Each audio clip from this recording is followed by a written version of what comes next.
Man, don't know what we'll talk about tonight. Nothing big has happened.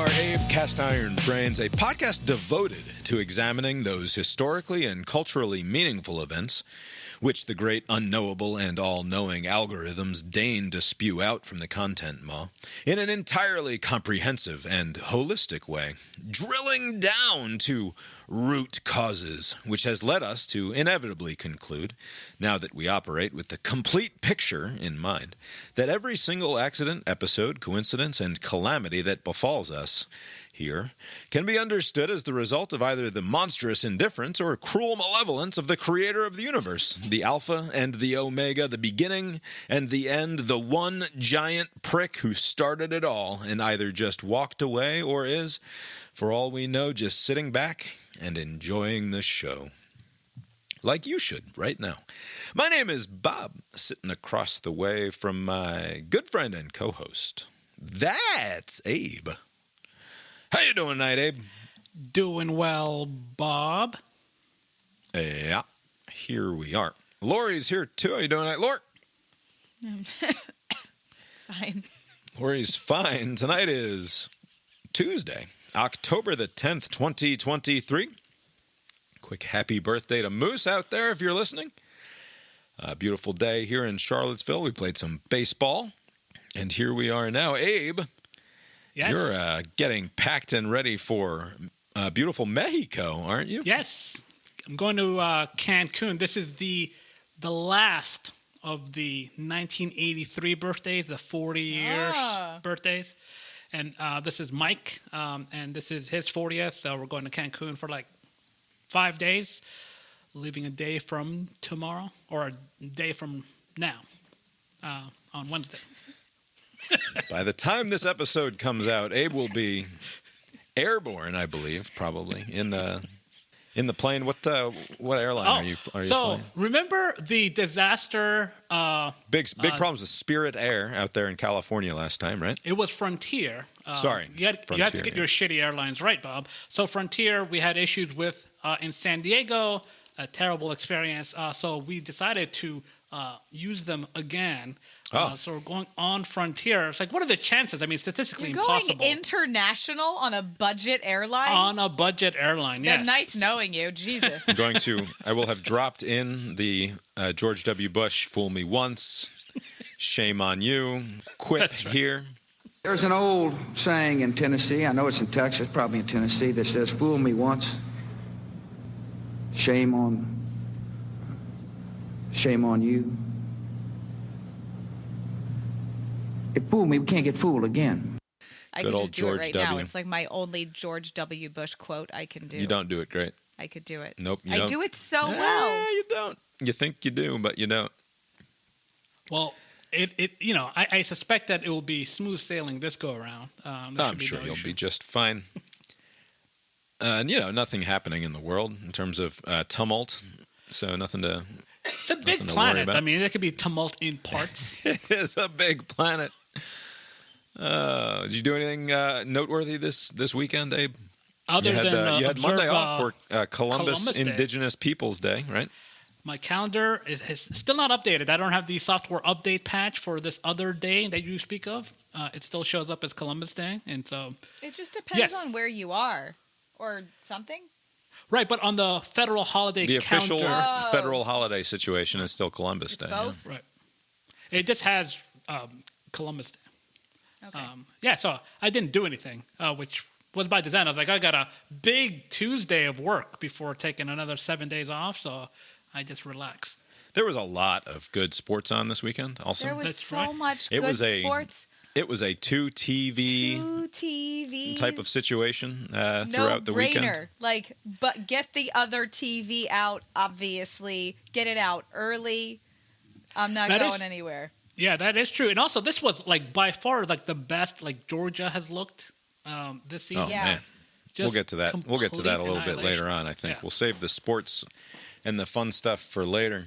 You could make the whole podcast fun stuff. Did you know that? There's so many awful things happening in the world this week. It seems like we should probably... Including Anthony Richardson's shoulder injury. He's going to be out for like a month. Is that what... Is that what you're speaking of? That is what I was talking about, yes. And the return of... I'll tell you what was truly devastating to me over the long weekend is that Jonathan Taylor came back and scored a goddamn touchdown, and he was rotting away... The former Georgia baseball player? ...on my bench. No, the Colts superstar running back. You should be more clear. To be clear... That it's not the now paralyzed former Georgia baseball player. That probably would have made some headlines if the now paralyzed former Georgia baseball player had scored a touchdown for the Indianapolis Colts. Be awesome. I believe it was Zach Moss that was doing all the scoring. He was the other running back. I don't know. What did you see any...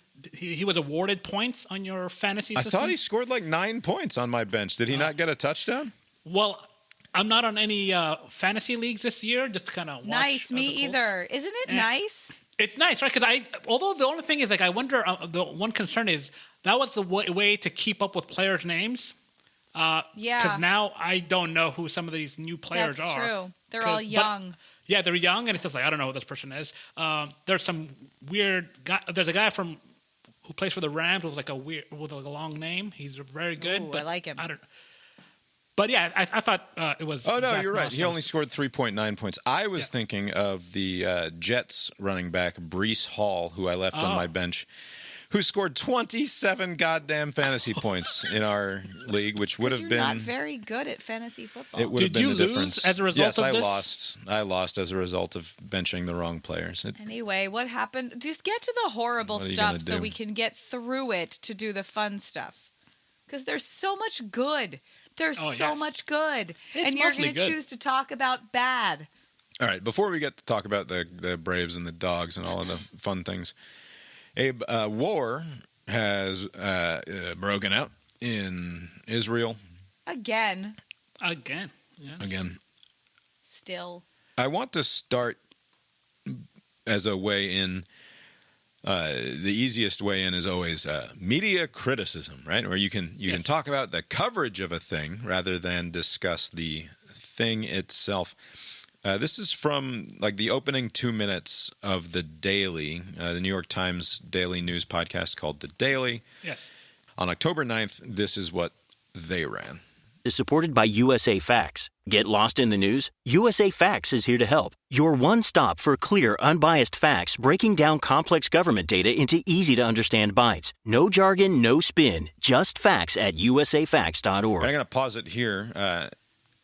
The commercial changes every time, so I want to you hear a commercial at the start, and they have their algorithm or whatever they have. I don't know the fancy way in which they're able to do this, but depending on the platform or what time you go to listen to it, the commercial could be something else the next time you go to listen to it. That was for some fact-checking website. When I first heard this episode of The Daily, it led off with a commercial for Saks, the fancy clothier from New York, from Fifth Avenue. And so it was an invitation to visit the Saks website and stock up on goodies for your loved ones for the holidays. And whatever, that's the context. Right. I'm very sorry about what happened, first of all. Second of all, can you tell me how it started? Yes. My wife and I and our 2 daughters live in Kibbutz Nachal Oz, which is a beautiful community on the border with Gaza. And we are very proud and still are to be members of this community. Yesterday morning at 6 a.m., we heard a whistle, and we realized that bombs are falling. We are very attuned to these kinds of things, and actually, in every house in our community, there is what we call a safe room, which is a room that is built of very strong concrete and has a special kind of door that is supposed to withstand the fall of mortars and rockets, and that's usually where the children sleep. So we just ran to the safe room, closed the window, closed the door, and we just wait for it to be over. But then we started hearing gunfire. Gunfire very close. and it became closer and closer. And that's when we realized we're in a different kind of event. And we realized that there are terrorists inside our neighborhood and at some point outside our window. We could hear them talk. We could hear them run. We could hear them, shooting their guns at our house, at our windows. There was no military anywhere in sight. And at that moment, we realized that we are here alone. We are going to have to stay in there and pray, basically.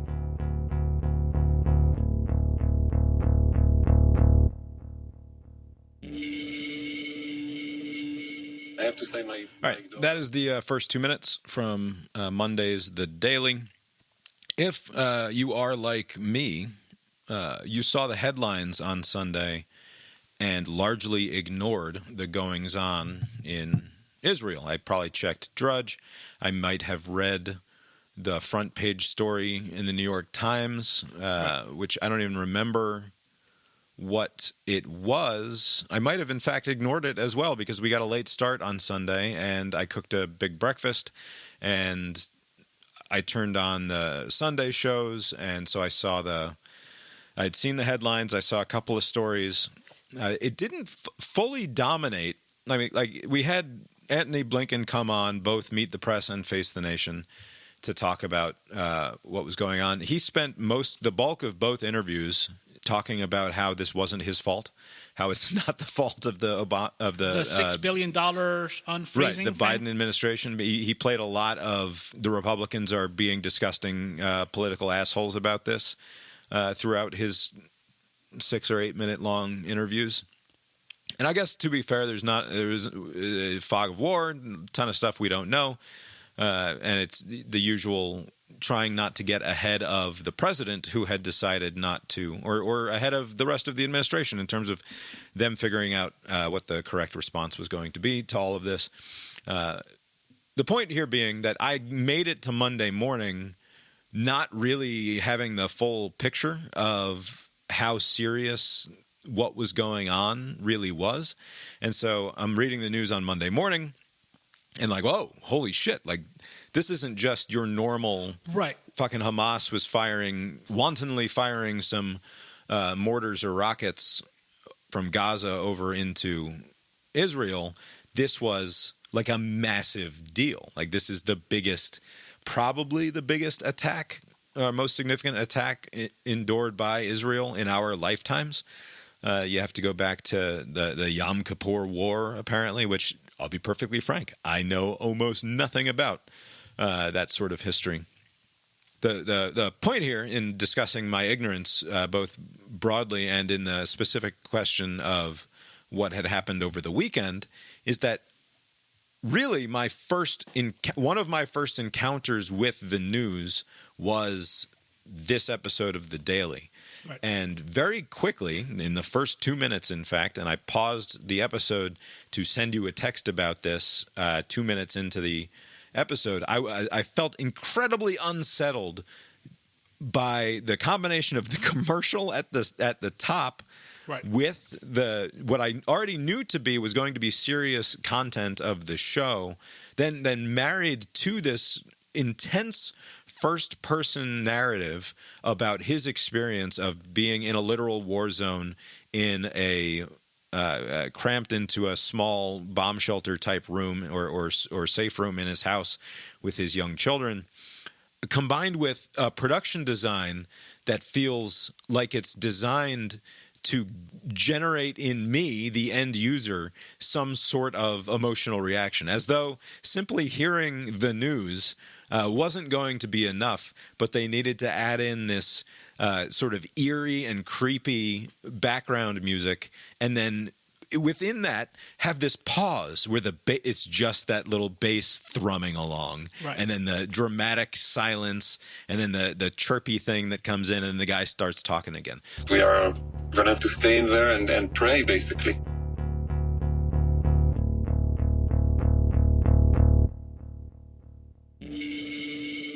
What I said to you was that it's war news as content in a very brazen way, and it just felt incredibly disconcerting to me in the way it was packaged for me, a far away and completely unaffected audience. Like there's something about the way it was all put together that made it feel like product in a way that made me extremely uncomfortable in the moment. And I don't know if I obviously poisoned the well when I said, "Hey, listen to this. It's real fucked up." So I don't know what your reaction was, but go ahead. So when you sent me the message, I had not yet listened to the podcast, and then at some point later that day, I did listen to it. Had you not said anything about it, it would not have stuck out to me, because the podcast, they have the way that they produce every episode, right? They have at the top, they'll do the commercial, then they'll do this music in between, and they kind of follow that same model even for the invasion of Ukraine, right? I mean, it was like when they were like within a stone's throw from the capital, like when it looked like, oh shit, the Russians are coming and it was going to be a thing. Like even when they were doing those and like the snipers are killing families, they would do the interlude or they would do a little break and they have the little music. So like the structure of the podcast does not change, I guess, for either of those two scenarios. I mean, in this example, they were comparing it. Basically, it's like, oh, this is Israel's 9/11. And when 9/11 actually happened in America, it was wall-to-wall, nonstop coverage. It didn't break for like Colgate commercials. Did they? What during the thick of it? Right. And I suspect that maybe Israel over there for domestic consumption is wall-to-wall. But like for those people removed, like us, you're in the United States or you're in Europe or somewhere else, I suspect that they're not changing the way that they produce their show. They're talking about this. And what's interesting is that, it stood out to you how they packaged this story on Monday. But then I turn on, anytime a big thing happens, I will like to just kind of go through all the different cable channels. How is MSNBC covering it? How is CNN covering it? How is Fox News covering it? And they all have their like fancy graphics. War, Israel, boom, boom, boom. We'll be back. And then they do their commercials. So they're and then once they come back from the commercials, you're seeing very like barbaric acts. I mean, they're censoring it somewhat, but it's like, holy shit, what is going on? But they didn't deviate from the way that they produce their shows either. And so I don't know what it is, but that did not stick out to me. What did stick out to me, like you say that you mostly kind of stayed away until Monday. When this kind of unfolded like on Saturday, I was like, okay, I haven't been on Twitter for some time. Right.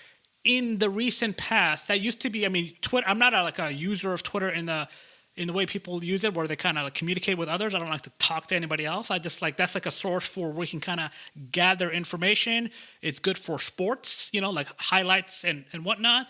And then, if some big story happens, you kind of have to wade through a lot of like, this is actually not, this didn't happen this weekend. This is for some graphic image from the past. So you kind of have to wade through a lot of nonsense. But on the whole, there was some valuable information you can get from Twitter. That was not the case here. It is a total, I don't know if you've been on Twitter recently, it is a total cesspool. I mean, there is, you know less as a result of consuming the information on Twitter. And so like after like 30 minutes of just kind of sifting through the stuff, I was like, I don't know what's going on, but I'm not going to find out through this channel. And so I stopped, and then I did basically kind of what you did, was kind of wait until the more information comes, because when the first alert came out, I thought, oh, Israel, Hamas, okay, maybe it's one of these isolated terrorist attacks. But then when you see, what are we at the time of recording, it's well over 1,000 people have been killed on the Israeli side, right? And the spectacular way that they attacked, with the little things that they had, the drones or whatever, there were all these towns that were nearby that were attacked, and it seemed like there wasn't much of a hard border. I always thought, I don't know much about Israel, but from there is a hard border. They bulldozed. It didn't look like it. How did they just waltz in? Like what happened? Like they just all kind of. They're fucking paragliding in on hang gliders. Yeah, paragliding. That's what I meant. They were coming in on motorcycles. They used bulldozers to bully their way through the walls. But these are unmanned. So they have this hard border wall, but there's nobody minding the store. Yeah, what is it? Gaza is roughly the size of Washington D.C. with 2 million people inside it, right? Like that's. Still, it's a jam-packed area, but that's still a big amount of area to imagine that you can have a man at every, a soldier every 10 feet or something, right? That's not the way that it is. I guess, but it just seemed like, I don't know, it kind of did remind me of like 9/11 in that way, where it's like, how do these 19 people manage to, commandeer or take over these different planes, and like all of these different things had to have happened. They had to have training in the months prior, like all of this stuff. And all of the chatter didn't get up to the right people, to the extent that there was chatter. I don't know how Israel's this is a point that I probably wanted to make towards the end of a conversation like this, but I might as well say it now since this is how you're framing it. It puts a lie to any justification for a police security state or building a fucking wall or anything. Israel has been arguably the single most locked down police state type. I mean, it's a democratic, relatively open society as we understand it, right. But also there's a giant fucking wall that separates that it stands between them and the Gaza Strip. This is as secured a border as exists anywhere in the world, with the exception of maybe the DMZ between right. South Korea and North Korea, right? Like, this has been their whole project has been to isolate and contain the Palestinians in Gaza, at least at that point, right? There's another border that they have to the north, right, where Hezbollah is sort of on the other side there. So there are a couple of different fronts here, but ultimately this is one of what's supposed to be one of the most secure parts of the entire world in terms of build the wall and keep the assholes out, and also having like the Israeli Defense Force, and the Mossad. This is and that little sky dome thing, yeah. Right, and they have Iron Dome, but yeah, as respected. I mean, maybe respected is the wrong word, but as sort of invasive a security state as can be imagined in a relatively functional Western-style open democracy. Yeah, okay, if you want to call it an apartheid state, fine, call it an apartheid state. But what comes with it then is a certain amount of sort of domineering of police intelligence, of state security, which didn't fucking work, right? Like, it just doesn't fucking work. In the moment that it matters most, these assholes in bulldozers and motorcycles and scooters and fucking paragliders, like it's a Zelda game or something. Like, they're literally hang gliding in to a concert with weapons and grenades festival, and shit. Right. And killing 1,000 people. They go to a rave, which is like, it was 10 miles from the border. And they show up at this rave where a bunch of Israeli youths are out there dancing the night away, presumably intoxicated by this point in the situation, as the sun is rising. And they killed 200 some odd people there. People just hanging out at a dance, at a concert. And a lot of this stuff, I think you must take all of this early reporting coming out of a zone like this with a grain of salt. I don't know whether to believe or disbelieve the stories about there being a kibbutz with 40 dead babies inside it, right? Like, I don't know to what degree I can say that is absolutely true just because I heard it reported by a reporter who talked to some Israeli soldiers.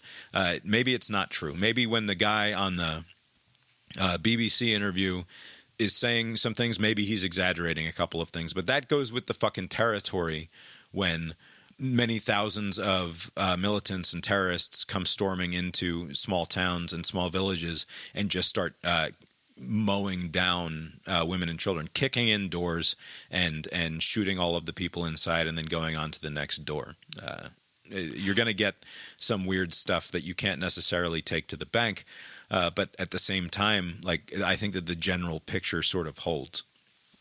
Right. And it's fucking terrifying. It's absolutely terrifying. It is, yeah. I mean, the images that have been coming out over the last few days are just like, holy shit. Like, I mean, just people are just kind of going about their day and just getting mowed down, right? And to the point that you're making about the the supposed very strong security apparatus that they have in place. Like, I mean, a lot of those like communities that were attacked, they're like right by the Gaza Strip, right? So maybe they took comfort in the reputation of the military that we are so protected, we can have a music venue 10 miles away. I mean, maybe Israel's just so small that everything's just nearby. But like, I'm sure people took comfort in the fact that we have a hard security border. We got people manning the different stations. We have technology. So it's not like even if you have like some area that's not protected, at least you have somebody that's observing it, or maybe there's some sort of motion. There's something. But it seemed like there was nothing. And people, once they got into Israel, they would kill a bunch of people. And then what was the story? They're dragging some others, the survivors, into Gaza so they can use them as, I don't know, like negotiation for bargaining or for hostage purposes. But like, they announced that they're distributing their 100-odd hostages to various points of military interest, right, throughout Gaza, which of course, I mean, whatever. You don't if you need your extremely pro-Israel take, it's certainly out there, and I don't see. I mean, again, sort of like with Russia and Ukraine, I struggle anytime I see somebody talking about the root cause shit, about how this is a result of. You turn Gaza, 2 million people in Gaza into an open-air prison. What do you expect is going to happen? And the Black Lives Matter Chicago chapter posts on their Twitter, and we describe the paragliders coming down and attacking the concert. They posted a screenshot of. I'll show it to you here, and I'll make sure there's a link to it. This is an account that's followed by some 60,000 people, including such luminaries as Ibram X. Kendi, Yamiche Alcindor, Joy-Ann Reid, Matt Taibbi, Nicole Hannah-Jones, and the Slate Political Gabfest. So this is an outfit of some repute out there, not just some random, right, not just some bunch of randos. And this is the thing that they elected to share earlier today, which is somebody paratrooping in with a Palestinian flag in the parachute, and it says "I stand with Palestine," which is a pretty clear suggestion that they're pleased with the fact that these paratroopers came into this concert and started mowing down a bunch of Israeli children, teenagers and young people.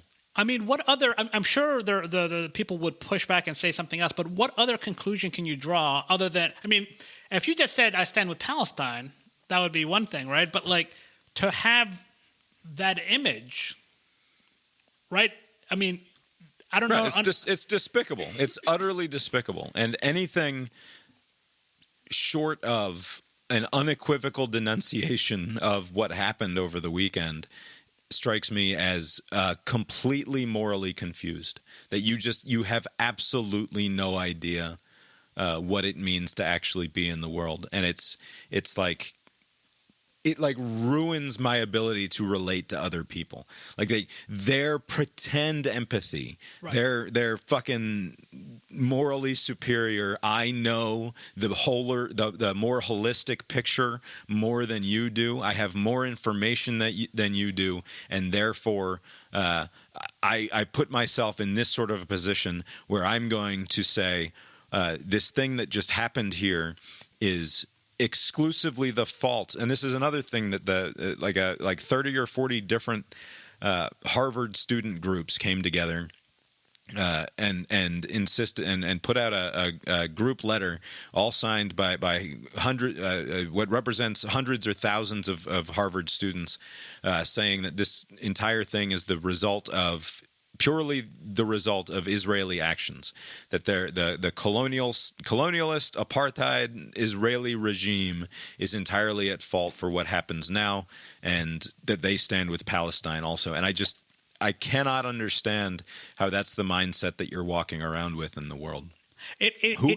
Whoever gets held responsible for anything that they do, and how is it not how is it not entirely dismissive of the moral agency of the people that you claim to care so much about, to insist that everything that they do is simply a result of the oppression of the Israeli state? I don't get it. What I don't get is, and I don't want to stereotype, but I imagine there's among the different groups that you mentioned, the Black Lives Matter Chicago and the universities, there's a handful of them that have like coexist or like give peace a chance sticker somewhere, right? There's a lot of like empathy and human rights, and we need to stand up for the rights of people or whatever, all this stuff, right? But how does all of that get like, how do you have these carve-outs for specific situations where, well, they deserved it? Because, like, I mean, the way that I look at it is like, this is not like an offsetting penalty situation. You can't, like, accept one bad behavior because of some other bad behavior you can point to in the past, right? I mean, there are no offsetting penalties. Like, this sort of depraved kind of behavior is bad all the time, right? There's no exception. It's bad all of the time that it happens. And it's not that hard to just say that, right? But I think people, the way that they see the world are groups, right? And so if they committed to, Israel is occupying these people in, that are in the Gaza Strip and the West Bank, and it's not fair, and all of these arguments that are made, and many of them are sound. But like, how do you take that and then like you see people getting mowed down at a bus stop? These elderly people, they're just going about their day, they're getting killed. Kids are getting, 1,000 people just, and these are not hard targets. These are just civilians, right? These are just people going about their day. And you find some justification for it? I mean, if what they're saying is true. Oh, no, there's no such thing as a soft target or a civilian target in Israel because they have conscription military service. So everyone is a soldier or a potential soldier, and so there are no... Or a future soldier if they're like really young. But it is a incoherent argument because on one hand, hey, them's the breaks, right? Israel, you get this because of what you did, right? If that were true, you should be consistent. Whatever comes Palestine's way now should be them's the breaks Palestine, right? Because this is what you wanted, right? Like, but when that happens, because once you identify a root cause, you don't have to go any further back. You don't have to. You don't move the ball forward to the next link in the causal chain. You've identified the root cause. The root cause is the evil Zionists in Israel, and you don't need to go any further than that with your moral calculus. Right, but yeah, I guess that's what their argument is going to be. But the problem is, there is it's already kind of starting now because some of these pictures that are coming out of Gaza where buildings are just kind of toppled, just destroyed by Israel. The argument is that collective punishment is wrong, right? Which I agree with. A lot of people agree with. What happened this weekend was collective punishment. Like, it didn't matter. You weren't attacking Joe Schmo. You were attacking Israeli person, right? It didn't matter who. You would just kill anybody, a kid, an old person, somebody of military age. It was indiscriminate killing of anybody who was perceived to be Jewish. Not all of them were. There were some Americans, Europeans, or a lot of different people that were just kind of there, just indiscriminately killing somebody. So how could you, to me, even if you were a cynical person and you didn't actually care, at least the public-facing argument would be to denounce the act and then make your other points, right? But for you to just say, hey, two can play that game. I don't know how reliable some of the footage out of like Sydney and other places where you have groups of people saying death to the Jews and gas the Jews. It's like, how are you winning anybody over with this course of action? Like, it doesn't make any sense to me. What is the end game? Like, it doesn't make any sense to me. What is the path forward now? Is this going to be the end game? If you listen to them, is to shove all the Jews into the sea. But that is, yeah. I always thought that was just the Hamas group who seems to have like I always just assumed that they just had a grip on the Gaza region, and they haven't had elections in 16 years, and who knows if people still support them. They're just going to do what they're going to do. Whatever money comes their way, they're going to spend on terrorist infrastructure, having like tunnels and like rockets, like nothing to like prop up the country, just things to attack Israel. And if your strategy is to take on a country that has a lot more of those weapons than you do, like what is the there's no end game through violence, right? Especially if you are outgunned. Like it's not they're on par with each other. Israel has a lot more weaponry, a lot more support than Palestine. So like Hamas's strategy seems to be what? We're going to cause this mayhem and then draw as many countries in to cause like a world war. I just don't understand what their goal is. So it is interesting because it seems like this can sort of only be understood as a suicidal action by Hamas, right? That it's hard to imagine this event unfolding and for the result of it not to be that Gaza gets turned into a fucking moat, right. Or like it doesn't get fucking utterly, that they do not go literally door to door, that the Israeli military ultimately here, after a bombing campaign that takes out what they identify as military targets. And yeah, that's going to include mosques, that's going to include schools, that's going to include hospitals. And the reason it's going to include those places is because that's where Hamas keeps their fucking weapons. That's where they situate their communications departments.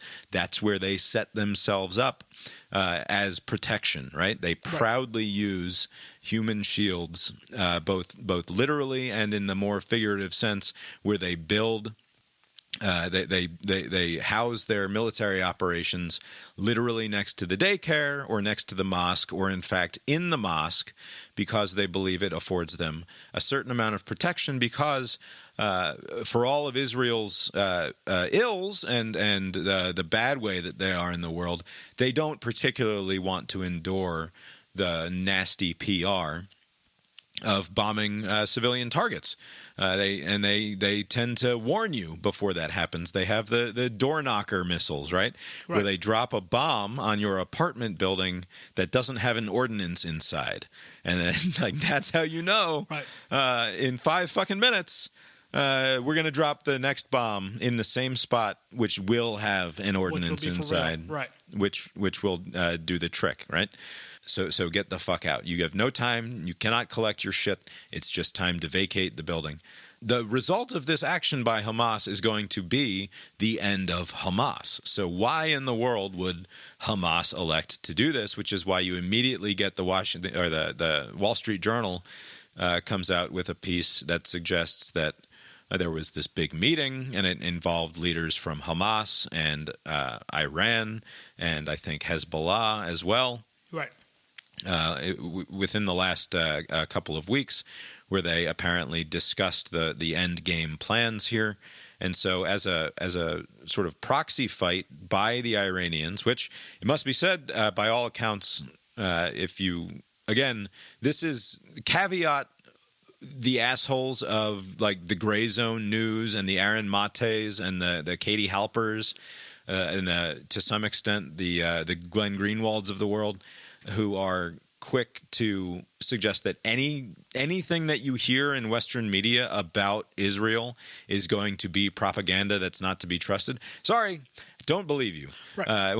You have very little credibility when you align yourself with the sorts of people who absolutely refuse to condemn any of the actions taken by Hamas here in the name of Palestinian liberation, which is it's going to have the opposite effect. Right. It's simply going to result in the removal of Hamas from any sort of meaningful political power, to the extent that they had any, when in reality they didn't, and arguably potentially could result in a greater conflict that involves Hezbollah, which is up in coming out of Lebanon, which will suddenly have this become a much larger conflict.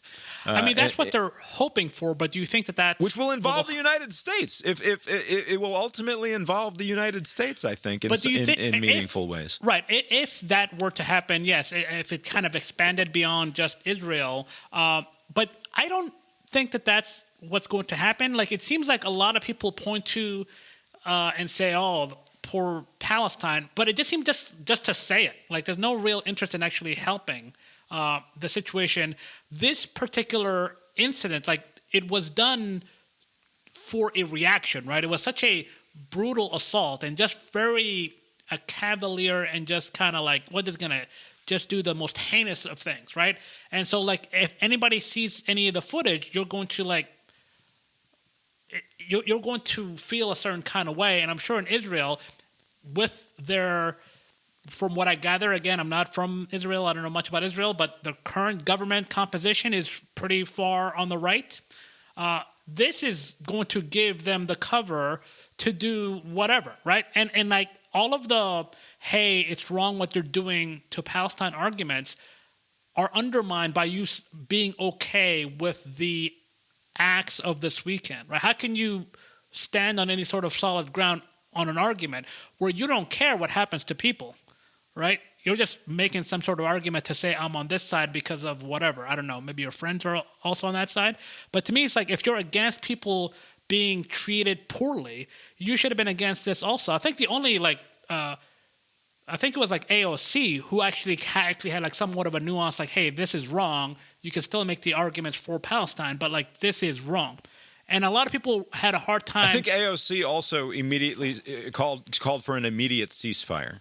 And right. I'm sorry, which is not going to happen. But I mean, that's fine. I mean, it's a nice thought, I guess, right. But it's also completely disingenuous right. Because if you're going to have thousands of militants, terrorist militants, waltzing into kibbutzes and villages and music festivals and slaughtering innocents who are not military targets, you don't get to then stand up and say, we should have a ceasefire, right? No, every fucking military or government or people with a shred of character or dignity or pride or self-respect or self-regard or self-preservation, right, is going to stand up and say this must be stopped with extreme violence in response, right. Because there's no way that we can abide saying ceasefire, truce, everybody chill, everything's going to be cool if we all just talk about it now. No, that's not aside from being an absurd, whatever the opposite of real politic is,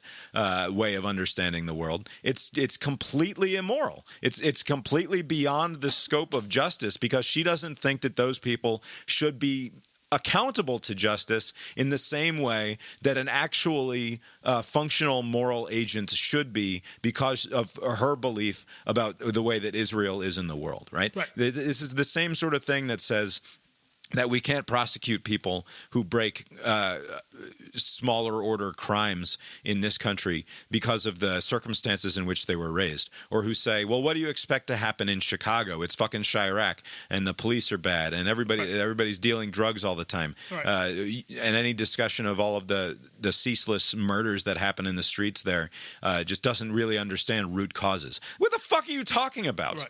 At some point, man, and it turns me into like where the fuck are the Republicans sometimes in this country too? I forget what we were listening to, but we were listening to something about all of the deaths of despair and all of the people who die of fentanyl overdoses in this country. And it was some Republican talking about all of the people who are dead because of fentanyl and blaming Joe Biden and blaming the border and blaming all of the Democrats and failed policies of the Democrats for all of the dead people from fentanyl. And like, I'm sorry, but like a generation ago, a Republican would have stood up and said, hey, assholes, maybe we should stop doing so many fucking drugs. And then we won't all be dying of fentanyl overdoses. They wouldn't be blaming Joe fucking Biden or the border for that. And maybe it's better that we live in a world that's more nuanced and we understand that addiction is a fucking disease and all of that stuff. But at some point, there are moral agents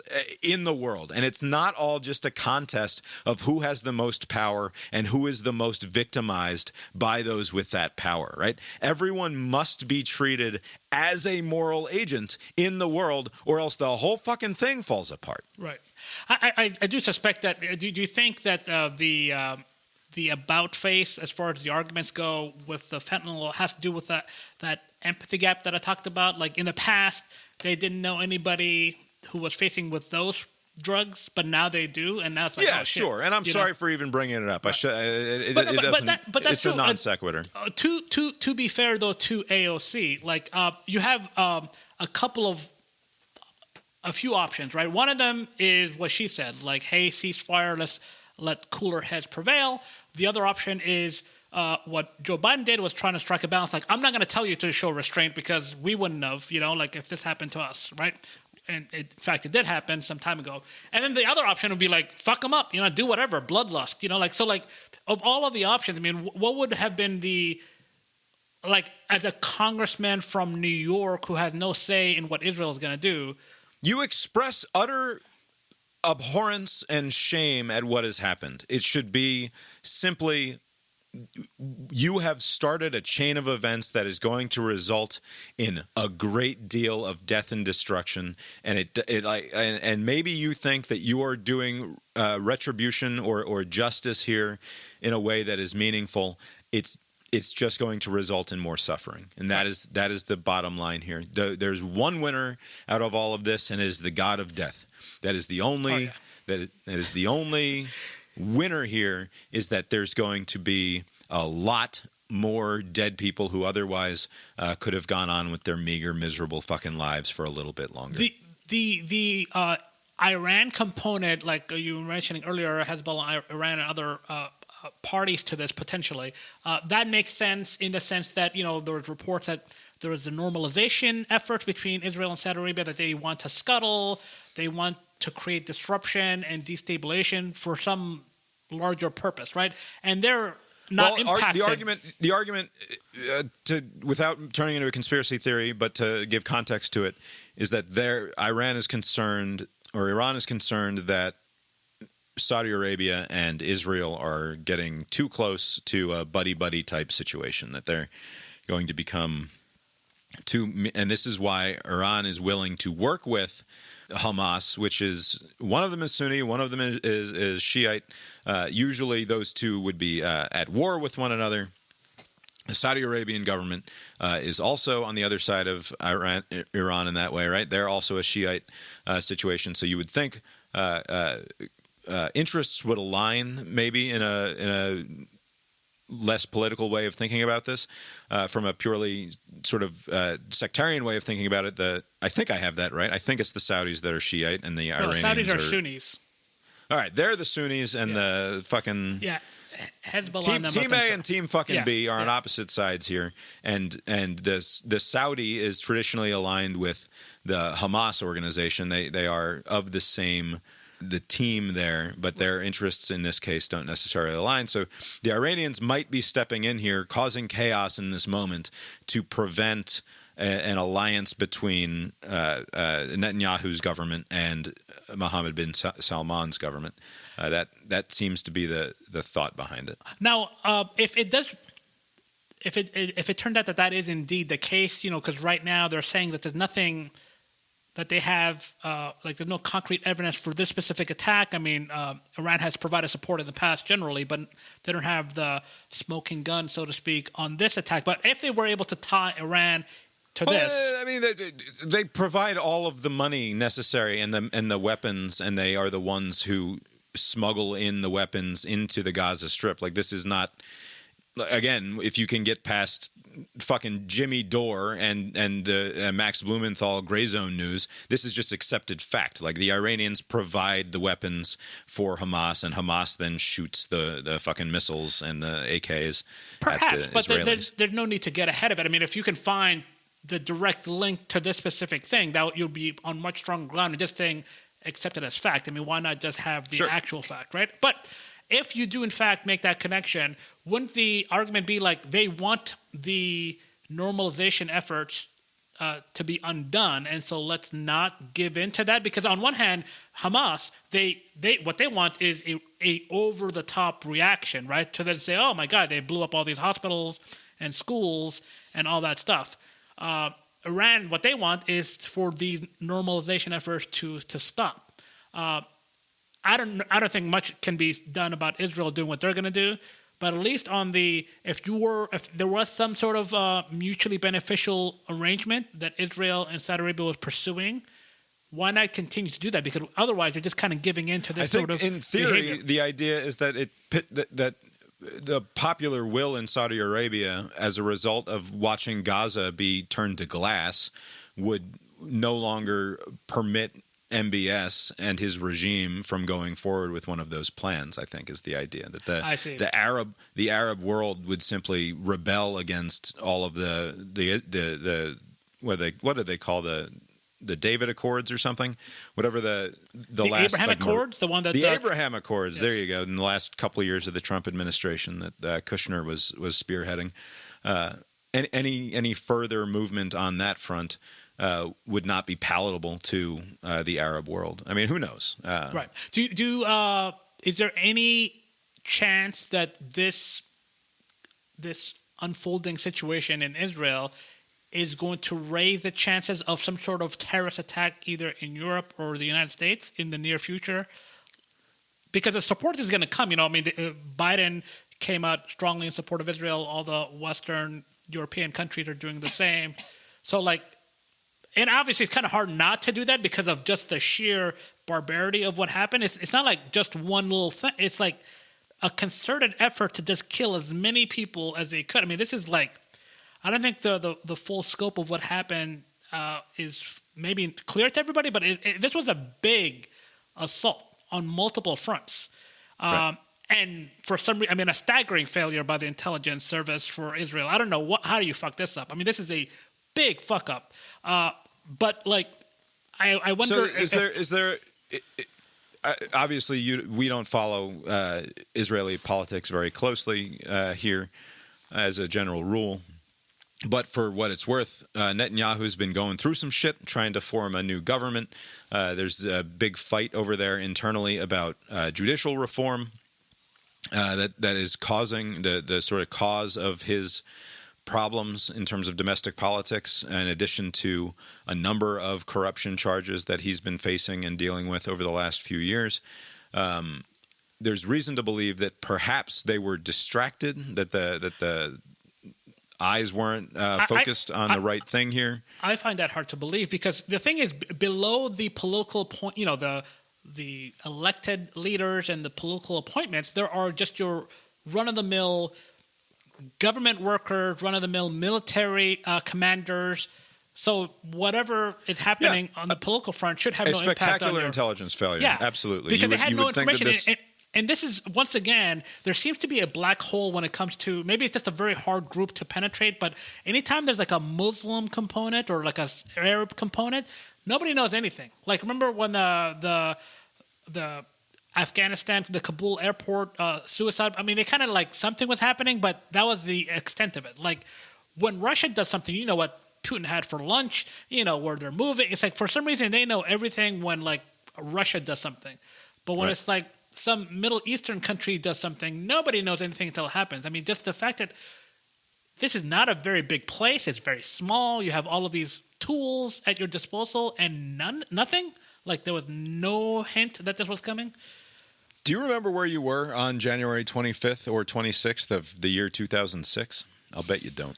2006. No. I happen to remember where I was on either the 25th or the 26th, and it was because that was the day that Hamas rose to power through elections. Oh, they got rid of the Fatah people? Yeah, they won a plurality of the vote and were awarded a majority of the seats. 44% to 41% over the Fatah party, who have since retreated to other parts there, and they're the Yasser Arafat types. Those are the folks who were loyal to his ideas and a more explicit sort of hope for a two-state solution, whereas the Hamas, when they came to power, explicitly were not, and the reason that I remember that is not because I was intimately following the day-to-day of the news, but because I walked into Barcode, where Lori was bartending that night, I believe, and sitting at the bar was an old college buddy of mine named Chris Brown, And it was relatively early in the night, so this was either the evening after the day, or maybe it was the full day after, which is why I'm not sure if it was the 25th or the 26th. But he was getting a very early drunk on at like 7:30 or 8 o'clock in the evening, right when as he was wont to do, had opened, and he was raising his glass to me as I walked into the bar, and he says, "Fucking Hamas, Bob," and that was possibly my introduction to even the notion that Hamas was a thing worth caring about. He was bullish on Hamas. Like, have you kept up with this guy? Like, how's it looking now? No, he wasn't. He wasn't actually. He was ironically toasting. Okay. No, he was. He was not. Okay. He was saying, like, fucking Trump, Bob. Okay. Like fucking Nick Saban, Bob. Like it's that sort of thing. He was extremely displeased with the outcome of the elections, and I knew relatively. I don't know how much he knew about it, but he was upset about it, and therefore getting his drunk on. And probably no one else he knew wanted to talk about it because it's a bummer thing to talk about. Right, lady. You know how like the first go around of Trump, like, if you were to do word association, it'd be like the wall, right? Like that was like a thing. He would just build the wall. Like Hamas was like destroy all the Jewish people, right? Wasn't that like? Yep, that was their thing. And that, like if we can't come up to a peaceful solution, then we'll get into conflict. It was like, no, conflict first, and then nothing second. Right. So that was my introduction to Hamas, and then whatever we've learned about them through the years, my feeling in the years that followed was always, well, it's not good, but it hasn't been quite as bad as it seemed like it could have been, right? And that's in part because Israel, under Netanyahu and a couple of other folks who've had power in the interim there since Hamas took over, have tolerated the existence of Hamas. Some might even say they've been sort of totally fine with Hamas doing their thing in Gaza because it gives them, to some extent, freedom to isolate them and not have to fucking worry about them anymore because the ruling governing authority of that area is not interested in dealing with Israel in a good faith way. Their stated purpose is to eliminate the state of Israel, right? So they are not a good faith negotiator in any way. And to some extent, that is to Netanyahu and other Israeli conservatives to their benefit, because they can say, what is the point? What do you mean we should be nicer to or negotiate better with this group of people who explicitly state that we should be wiped off the face of the planet, right? That we have no right to exist, that we should go back to pre-1948. Never mind whatever the various demarcations through the years, but no, Israel simply shouldn't exist as it's constituted. That is Hamas's position. So to some extent, they have proved a useful foil to Israeli conservatives who don't have to bother with any of this peace negotiation stuff, right? They just put up the wall. They do what they can to repel rocket attacks. Hamas seems to be feisty and able to garner enough resources to be a pain in the ass from time to time. But essentially, they're just an annoying but effective boogeyman to fight against until Saturday morning, right? Until rather suddenly, in a massive coordinated attack, they did 9/11 times 10 and killed a bunch of innocent Israelis. To some extent, one wonders, maybe this sounds like root cause bullshit, but to what extent is this on the Israeli military and security state for failing to address Hamas in a more serious way over the last few years? And that'll be the conversation that's had internally in Israel, I'm sure. So once again, I want to keep reiterating this point. I don't know much about Israel. Like 80% of the stuff I know about Israel happened over the last 72 hours because it's been wall-to-wall coverage. But I was watching this BBC News segment where they had some analysts on, and the way they described it, like before 2005, Israel actually had people, like military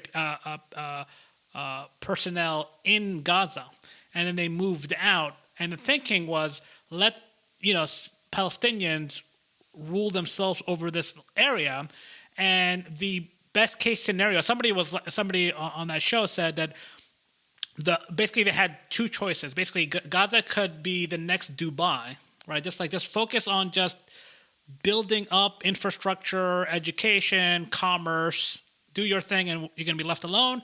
Or it could be Beirut, just like a total hellscape, right? And they've kind of, based on what's happened over the last 16 years, is trended towards the latter, right? Like we're basically just like this never-ending need to destroy. Like we can't focus on anything else. We need to get rid of these people over there, and that's been like the main focus instead of trying to build some extent, because else. they haven't. To be fair, it's not like they've been allowed to thrive in the same way that a completely free state would be permitted to thrive. But sorry, that's partially your fault, because the people who are in charge there say that their neighbors shouldn't be permitted to exist, and so their neighbors have to be assholes, right? In order to continue to exist, Israel has to be kind of an asshole, unfortunately. Right. Although I do wonder, though, yes, 16 years ago there was the vote, right? But and I don't know how irregular elections are over there. I don't know why they haven't had another one. I mean, that's a long term, 16 years. But if they were to hold another, let's say, I don't think that was not a plank of the original Hamas thing. They didn't make any promises about regular elections, I'm sure. Right. But from what I gather, it seems like they're happy to be elected in, but they're not going to voluntarily be elected out, right? Do you think if in 2019, they're like, okay, it's been a while. We forgot to run another election. We've been holding out for all these years, but we need to have one. August of 2019, we're going to do the votes, and then another party, like a more moderate party, wins. Hamas no, because they're useful. I mean, to some extent, it's because they're a useful proxy for Iran, right? And Iran has no interest whatsoever in a two-state solution. No, that's true. But what I'm saying is that the 2 million plus people that are in Gaza, if they were to say, we don't want it, we thought you were, even though your stated purpose was to destroy Israel, we thought that was just like an opening argument or something, but I guess you actually mean what you say. But we don't want to do this. This is not helping, right? Our lives are getting worse. We want to try a new approach. Hamas wouldn't be okay, right? Aren't they almost kind of it doesn't matter what people want anymore? It may have mattered 17 years ago. They're explicitly Islamist, right? This is a holy war. This is not about satisfying their constituency. Right. It's almost ridiculous to talk about Hamas in any sort of normal political way. This is not a political organization. And this is where it drives me nuts when you hear American politicians like the Squad and others and even American media types talking about this conflict as though Hamas is anything but a jihadist terrorist organization, which is what they've proven to be over and over again since that's their plank. Right. It's their whole fucking platform. What are we talking about? It doesn't mean that we have to associate you're talking about the different ways that we cut empathy around here. Any discussion about what happened in Palestine and across the border in Israel, you must distinguish between the Palestinian people who've endured an open-air prison for the last 16 years and the awful militant Hamas assholes who are the ones causing all the ruckus. Ultimately, though, as a result, of course, of Israeli policies. Right. There's not a lot of the same consideration given on the other side of the wall there, in terms of the normal everyday Jewish citizen who's not associated with the government, because they don't actually believe that there's a distinction. They believe, maybe, I don't know, maybe that's not fair, but it seems like they believe that there's any Jew who hangs out in Israel is a colonizer, is someone who ultimately doesn't belong there and who should extricate themselves from the situation. That's the only moral answer if you're a Jew in Israel, is to fucking leave. Which is a very narrow way to look at it, because again, you can apply that same of narrow-mindedness the other way. Every one of you is a Hamas or Hamas sympathizer, right?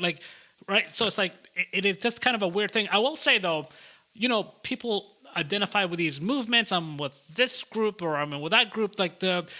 Constantly, not just here with the Israeli issues. The same thing happened with Ukraine or anywhere else.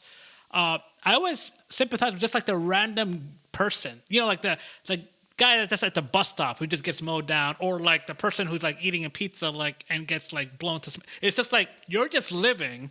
You have no control one way or the other which way the people who make these decisions, like which way they're going to go. You're just living, and then you're just like, oh, you're one of the 1,000 Those people are the that people are dead. who are treated as NPCs, as non-playable characters by anybody with an ideological bone in the fight, right? Like they're utterly ignored, or worse, they're assumed to be on one side or the other of a conflict that exists entirely in your mind, or that exists between warring factions of power-hungry assholes who don't give a shit about the people on the ground. Right. I sympathize with the NPCs. That's precisely right. Yeah. I think that we briefly talked about it. I think Biden's statement today was fine. He sounds old as fuck. He also is old as fuck. I do, this is at least the second time, where there's a big event and the president is not the only one there. He'll have the vice president and either the Secretary of State or like a health person if it's a health thing or whatever. Like he'll be kind of have three people, it'll be him at center, and on either side will be the vice president and somebody else. And it's constantly the case that somebody else is always cropped out. It's always like you see mostly Joe Biden, and you kind of see Kamala just like in moments just nodding in agreement. It's funny. There are two ways that I interact with Kamala Harris on a sort of week-to-week basis. Yeah. And it's either in the background of a shot that you're describing here, or I see that her Twitter account has retweeted something, and that's the full extent that Kamala Harris is in the conversation. It's like the vice president retweeted something that the State Department said. It's like, yes, thank you, Vice President Harris, good job. Again, I thought the Biden statement today was fine. One wonders what it looks like a month from now after Israel has done the horrible things that they're going to do. There was a lot of that during the because after Biden gave his speech, they had Jake Sullivan who field most of the questions at the actual White House at the briefing room, and there were a couple of questions that were asked, like at what point, not necessarily a red line, but how far are we letting this play out? Like what if Israel's need to for a pound of flesh goes to such extent that they just destroy everything? Would there be a point where they'll say... So is it vengeance? Is it just revenge and pound of flesh stuff? Or is it politically the only thing... And not just politically. I mean, I think politically it's obvious. But is it realistically the only thing they can do but to eliminate Hamas as a functional organization?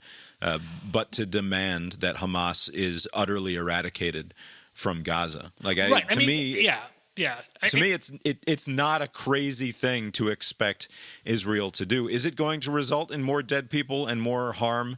And yes, and that fucking sucks. It sucks in ways that I don't know how I'll feel 10 months from now or 10 years from now. And I don't know. They keep calling it such and such a 9/11, right? It's Israel's 9/11. Right. And what I know is that I wish that our reaction to 9/11 had been fundamentally different than it was. And maybe that should tell me in this moment that I wish that there was some other way for Israel to approach a response to this that wasn't going to result in the death and destruction that I think is sort of inevitable. But I don't know what that would look like. I don't know what the less awful answer is here, right? In terms of what they can do. And then as soon as you start thinking about it from a political perspective, and the interested parties involved on the Israeli side, how can it be anything but that? And I don't know the answer. Right, because you would think that the official posture of Israel would be, our objective is to degrade Hamas's ability to carry out this sort of thing, right? We're not going to occupy, Gaza. We're not interested in that. We're just there to do these things.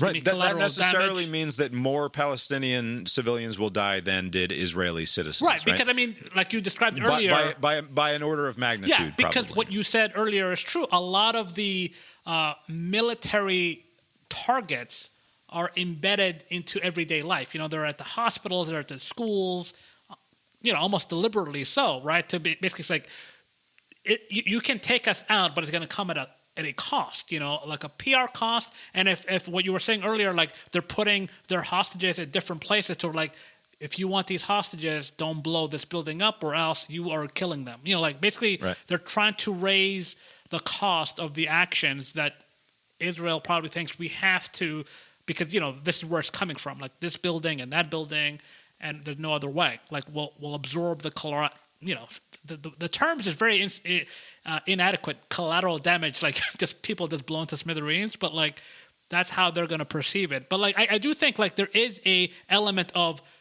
pound of flesh. It was like that with 9/11. Like somebody needs to pay. That's a Jewish turn of phrase you're using from Shakespeare, right? Oh, is it?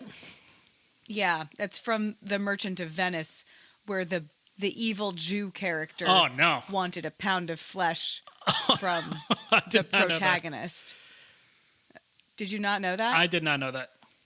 Yeah, you're doing a racism a little bit. Yes, but it's okay because it's Shakespeare. I was not aware of that connection.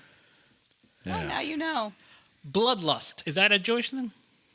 No. Okay.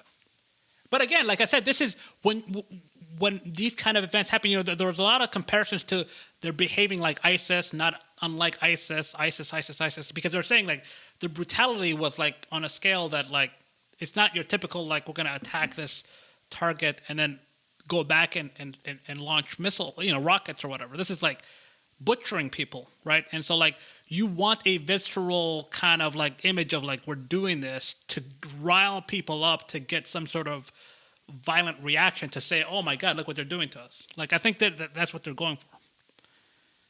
Yeah, they're going for that, and they're using people that they've convinced are literally going to live in heaven forever with their virgins for eternity as a result of having been martyred, right? Like it's that level of cultish belief in what their reward is going to be, and the practical realities of that mean that a bunch of fucking innocent women and children and other pizza enjoying Palestinians are going to be murdered as a result. That fucking sucks. Like that's. Putting aside all of the moral outrage and the upset about people saying the wrong thing in a moment of great consequence, this is just going to be an ongoing calamity for an extended period of time. And everybody kind of knows it as they have seen the scenes unfold, because you know what this means. Like, it's not going to stop here. This is now, for every one person you kill, there's going to be like 3 or 4 people that are going to be killed the other side. Like, is this going to be... I mean, the body count will be staggering. Right, which is why one worries or wonders how long the world gives Israel to pursue its vengeful course before they start to get upset. But then internally, I don't think it's going to matter. Like to some extent, Israel's going to do what it's going to do because the internal politics are going to be such that this is not something that is remotely acceptable. So the response must be overwhelming. Do we have anything else to say about this before we move on? Nope. No. All right. I want to play a quick clip from an NPR segment from this morning. I was driving around in the car listening to it. Is it about baseball? It is not. Back here in the U.S., about 1 in 3 kids is not in school as often as they are supposed to be. Chronic absenteeism peaked in the COVID pandemic, but now, almost 2 years into the return to in-person learning, schools are still struggling to get kids to show up. Grant Blankenship of Georgia Public Broadcasting has more. It's the first cool day of fall in Macon, Georgia, and Principal Kizzy Lott is in a floppy green poncho and baby blue rubber boots. So students can dump water on her head. Let's get your bucket. You only get a bucket if you've been regularly coming to school. And by now, Lott is wet. You said the poncho does nothing. The poncho does nothing. This is fun, but in truth, it's a kind of soft diplomacy. There's a message Lott needs these kids to take home today to their grown-ups and their friends who missed school. School attendance! especially in our early grades. That's Lot drying off in a conference room in her school, Bruce Elementary. She says caregivers of little kids might think, oh, they're just playing all day. But no, that's where the foundation of reading and the foundations of mathematical skills begins. Students missing enough instruction to threaten those foundations was already a problem for Lot's school before COVID. COVID supercharged absenteeism at her school. That was true for the surrounding county school district, and, says Stanford University researcher Thomas Dee, it was true for the nation. Dee studies the economics of education, including chronic absenteeism, which is defined as missing 10% of potential school time. So a month into school, that's 2 days. Over a school year, that's like 18 days.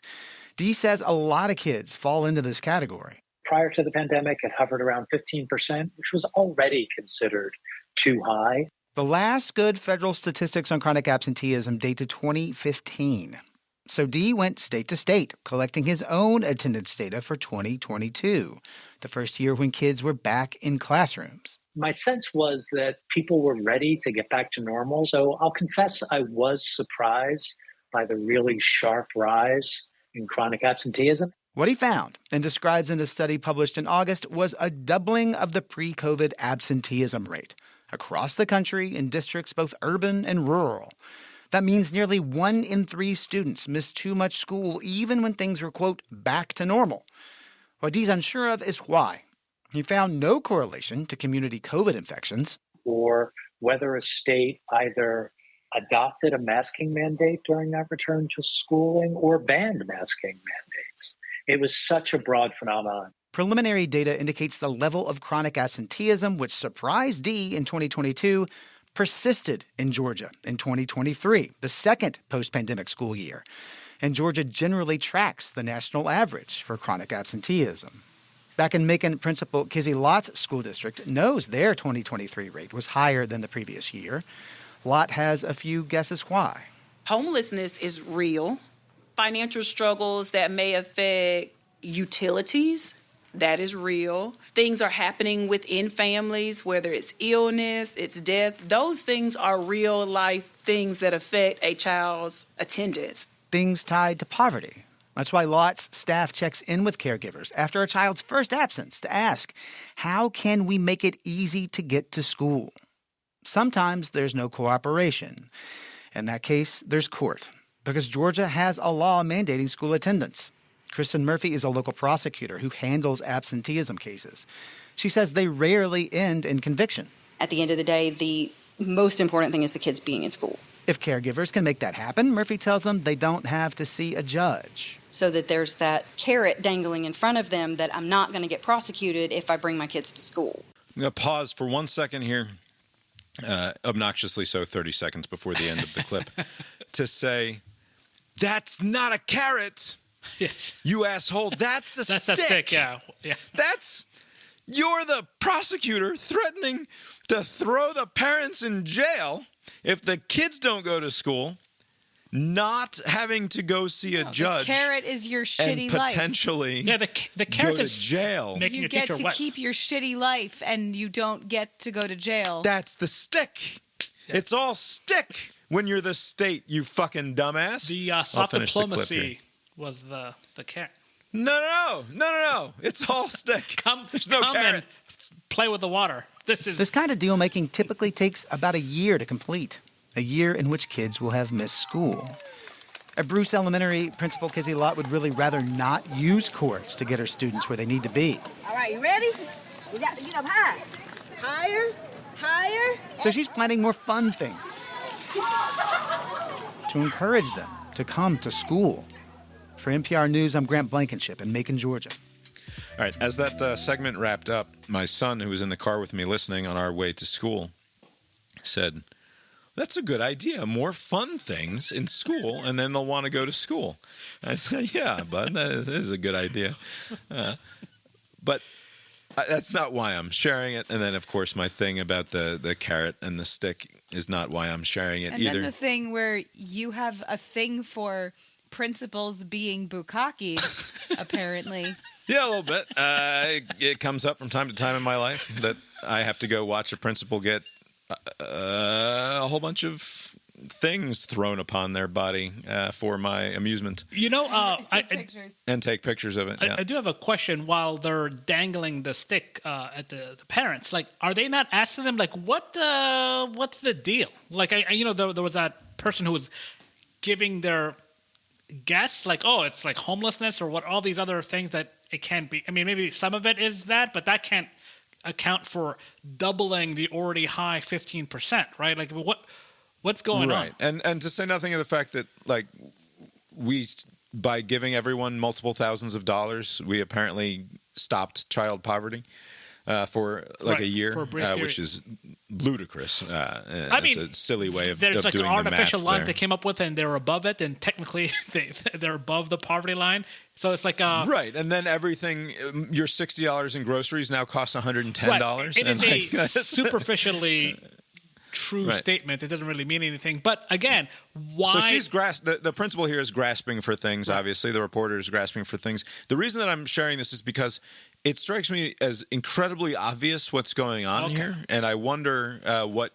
Not that this is a quiz or anything. I have a hypothesis. What do you think that there's an answer here for why chronic absenteeism might be more of a thing now in 2023 than it was in years past? So I don't. The one thing I was thinking of is, like, childcare is an expensive thing. So when school was out, like, it was a pressure on the parents. But when school came back, I thought that would alleviate some of that pressure because, hey, for like 8 hours, get out of here, right? So I thought if you were having like financial strains, like you would think like, oh, the school can take care of my kids for these 7-8 hours. I can be gainfully employed to kind of shore up my finances. You can? Or while the kids are in school? You could do. All right, lady, relax. But since that's not the dynamic here, I have no idea. Like, what is your guess? It can't be obvious, whatever it is. It is. It's extremely obvious to me. Let's see. Can't think of it. So, as I've said in this show before, we spent our entire lives up until 2020 hearing how important it is for children to be in school. That it's like the most important thing is that the children have to be in school. And then in 2020, and for a year or so, or at least for a few months, depending on where you were in the country, right? It went from anywhere from a few months to a year and a half of your kid not being in school because, in fact, it wasn't the most important thing. And in the interim there, while they were home, you watched. And they sat there in front of the fucking computer like lumps, and they didn't appear to really learn anything for like a year and a half. And in fact, a lot of them, they weren't even supervised, and they were just fucking dicking around, and they were playing games on their computer, and they were barely present, even though they were technically in front of the camera. School, it sure looked like, didn't fucking matter at all. And being there didn't fucking matter at all. That was the message that we were told for that 18-month period. Why are we surprised in the aftermath of that to discover that people learned that lesson? That that it's not that big of a deal if your kid isn't in school, and like to me, it's like extremely obvious. It's also obvious to me why this would be a source of potential or a spot of potential blindness for a certain kind of institutionalist, like an academic who's studying this sort of thing, or a reporter for NPR, who sort of so inherently has always believed in the primacy of a public education and the importance of getting your child in a desk to be publicly educated in that way, that they don't even question it. And they can live with the cognitive dissonance of public school is incredibly important, but also, on the other hand, it was incredibly important that these kids stay home for 18 months. Like that, for whatever reason, they're able to make those two things work in their heads at the same time. To me, like, it's obvious that if you show a group of people that, in fact, there are priorities greater than forcing their kids to be in school all the time. Yeah, it's not. You're not. And by the way, during those 2 years, if you have a sniffle, you have to stay home, or we're going to send you home from school. Right? That was the policy of most of the school districts over the course of the 2 years of the pandemic. Was the hint of a slightly elevated temperature, or the sniffles, or a sore throat? Fucking keep them home. Right? It is more important that they not come to school than that they do come to school, and the parents learn that lesson. So now it doesn't surprise me at all that they're Calvin not there. was sick for like 2 weeks. Oh, no one said anything. No. I have a couple of questions because this obvious theory. There's a few issues that I have. Okay, first of all, it was obvious to me too. He didn't ask me. Yeah, and so maybe it's obvious if you have. But kids. It was obvious to me. But yeah, too. This wasn't obvious to me because all right, they didn't mention this in the story that we just played, but like, are they seeing this absenteeism across the socioeconomic board? Like, are well-to-do parents also pulling back their kids, just like financially? They didn't mention it, but no, probably not as much, but probably more. No, because the fucking well-to-do parents sent their kids to private school. As soon as the public schools shut down, it was like, all right, I guess we're paying for tuition. Not that well-to-do, but not just that, but like even the us parents sound awful. Yeah, you're like, they can miss a day. Like, I feel like there's probably more. Yeah, I let him stay home because he seemed tired. So he stayed home. And so, okay. Because we know they're not doing anything. So that's the second question or point of clarification I would like. Do you imagine that these parents who are like, fuck it, are they picking up that slack, or the kids are just doing whatever they want on that day off? So no, again. So just to be clear, they are comparing in-person school learning, which they aren't judging. They're judging the universally reviled remote learning that wasn't very conducive to anything, right? They're saying, this sucked, and so that the in-person environment is also sucky? No, but what I'm saying is that the message that went from it is crucial that your children be in school every day to it is not that important, relatively speaking. And that if you tell people that, even if they believed the first thing, some percentage of people are going to be amenable to, maybe it's not that big a deal. Even though the pandemic era showed significant drop-offs in all the metrics, right? So they're still sticking to it didn't matter. Like the reading number went down. What is this coupled with, culturally speaking? It's coupled with the diminishment of our respect for institutions writ large across every single institutional domain, right? We don't believe government works. We don't believe the schools work. We don't believe college is worth going to. But we don't believe that the police fucking work. We don't trust the goddamn media at all. Right. Even worse than all of those other things that I just said. All of those things are true, but all of those things are to the detriment of the people, right? Like not believing in the way the media works as far as the news consumption, despite all their flaws. Much preferable than this garbage social media way of consuming news is, right? Much preferable, right? All of the other metrics, you don't like cops. I'm not saying they're right, Abe. I'm not saying that they're correct, that their kids don't need to go to fucking school. Right. I think I still maintain that it's super important for my kid to be in school every day. Right. Except last Thursday. Fuck last Thursday. We had a place to be. Right. Right. I guess maybe I'm just far removed from like kids and school, but just to me, it is such an incoherent way to reach it. Like, this doesn't matter, where all the evidence shows it doesn't matter. It's not an active, school doesn't matter, so I'm keeping my kid home. Right. It's a subconscious thing. There's going to be... and it's the sort of thing that's not going to be discoverable in any sort of study of this fashion, right? So, like, this is why I say it's a spot of blindness for anybody looking into it in all likelihood. But you don't think there's going to be some sort of... They're going to tease out some result, like when this current crop of kids, they're the graduating class of, 2031 or something. They're like, remember those sliver of absentee kids? Well, they're fucking dumb now. Look at this. Like those days off did not pay off as those parents initially thought. Those kids, that's the thing. Like, they're all dumb. It's all that they have to just recalibrate everything. Right. Everything is bad. and they're all in the same place, at least, of bad. Yeah. Like, like our kids are fine and that's great, but it's so many of them are so bad. I would have I'm so far out of the loop that I would have guessed like there would be a story where parents are redoubling their efforts and they're going out of their way to kind of make up for lost ground and all this stuff. I didn't think they would like lean into this failed way. That's the thing. Like Bob said, the parents that give a shit about it have done the work that you have to do to make it, like we did. Yeah. Because they were home and we made sure that everybody was doing what they should be doing. Right. The parents that didn't give a fuck during remote learning don't suddenly give a fuck now. Yeah. The people who don't read to their kids. It's all the same people. I don't envy those kids. Well, fucking root causes. It's not their fault either. You've been listening. It's not their fault.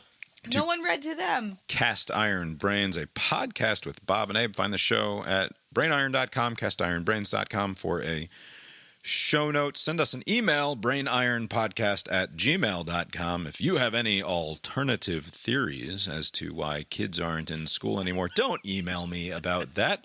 That would be incredibly boring of you to do, both for you to do and for me to read.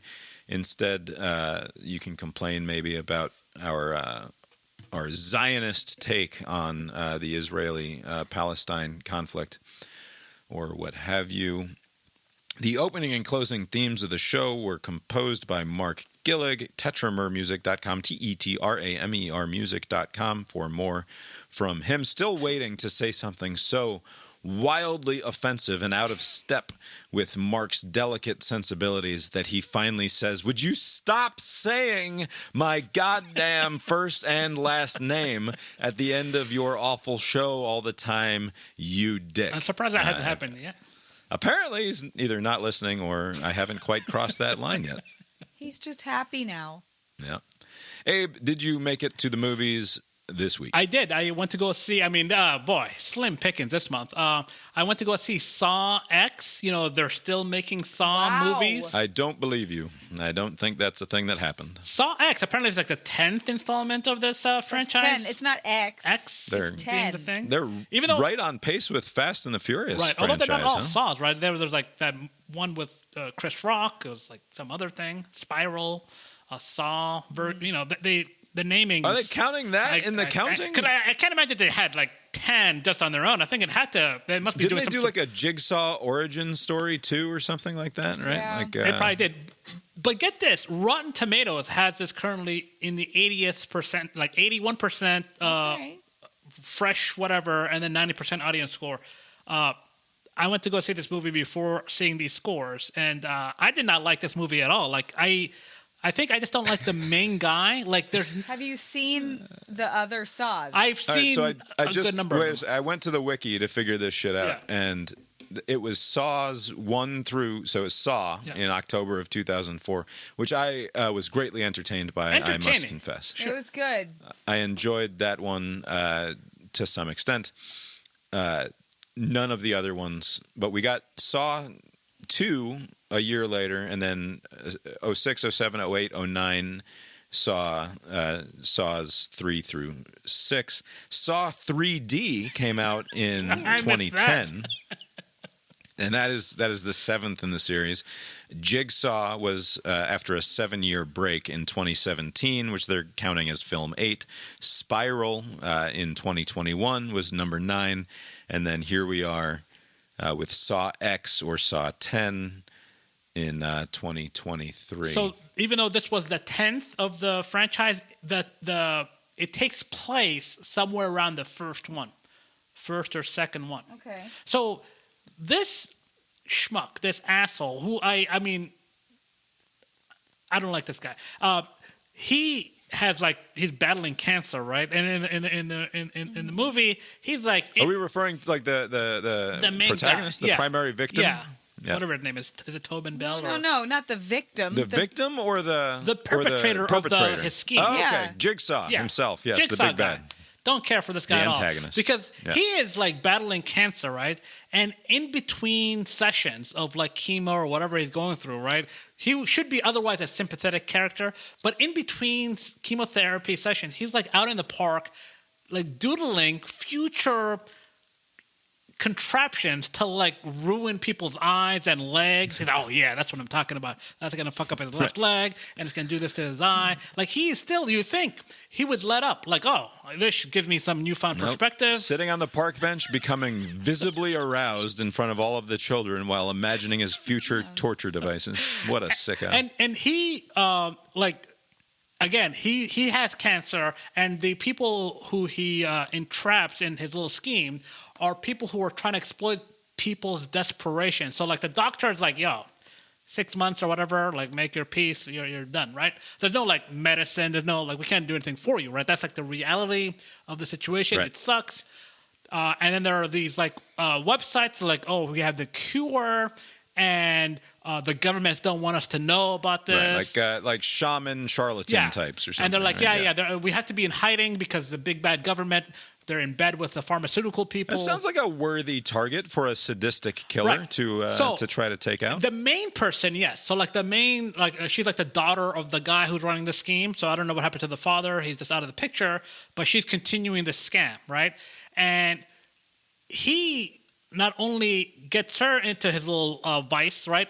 Everybody who was part of it, however small. So like the taxi driver that was given like $50 to send their way, and like the lady who pretends like, oh, this thing works, like to kind of give the person more hope, like, oh, like this happened to me, my leg had cancer and now it doesn't, like, just lies, but just to kind of give the person the hope so that they can part with the money, which is what they're after, right? Get the money and go. So there's like 6 people that are like not equally culpable, but they're all... Abe, I'm afraid that Jigsaw is just extremely devoted to sorting out the root causes here. And he recognizes that if you don't get the entire rotten plant out by the root, every single tentacle of it needs to go. Or else that taxi driver might do something bad to someone else in the future.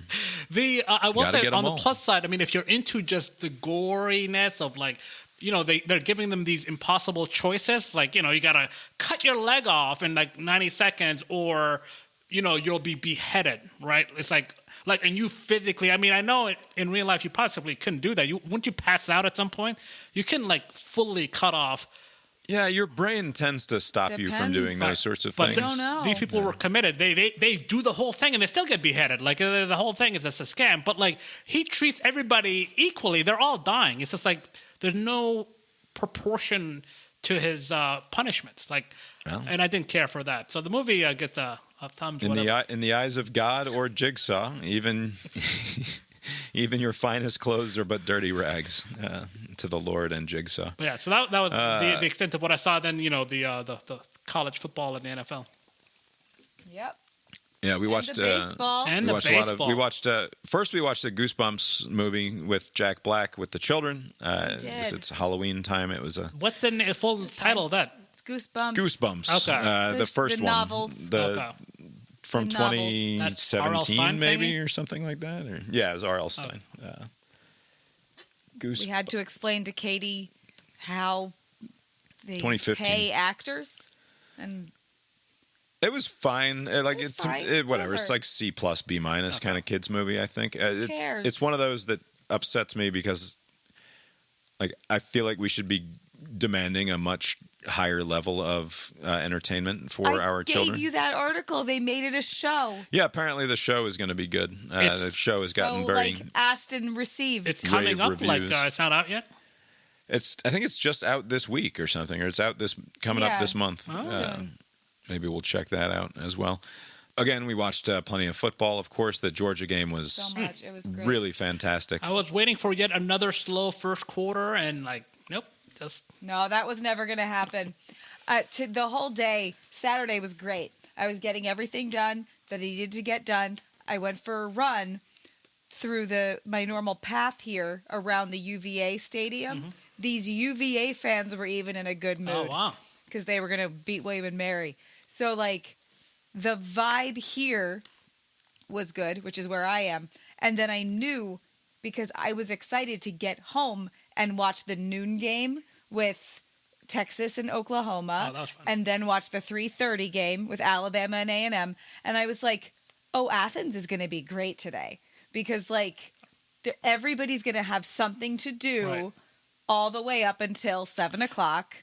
There was no other way that game was going to go. For some reason, Lori thinks that translates to the product on the field. It's all connected, in Bob. a way that matters. It's all connected. I mean, obviously, it's what happens, so you can't deny. Does home field advantage matter or not? Cannot deny reality.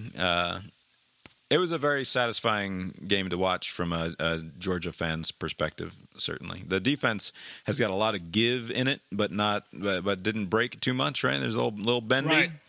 But not too much breaky. What was Stoops' brother's comments after? Like the Georgia bought their players he or said something? They paid. He said you can buy players now. See, so again, that people should donate to Kentucky. What's with they want to win. the poor sports? Like, just like, you lost. Just like, it's fine. Also, I don't know. That's the thing. He's just saying you want to win bigger games. What are Carson Beck's big endorsement deals that he's got? What are you talking about? It's fucking Brock Bowers wasn't recruited. Brock Bowers sent a video of himself running up and down a vineyard in Napa Valley in order to get the attention of the Georgia coaches.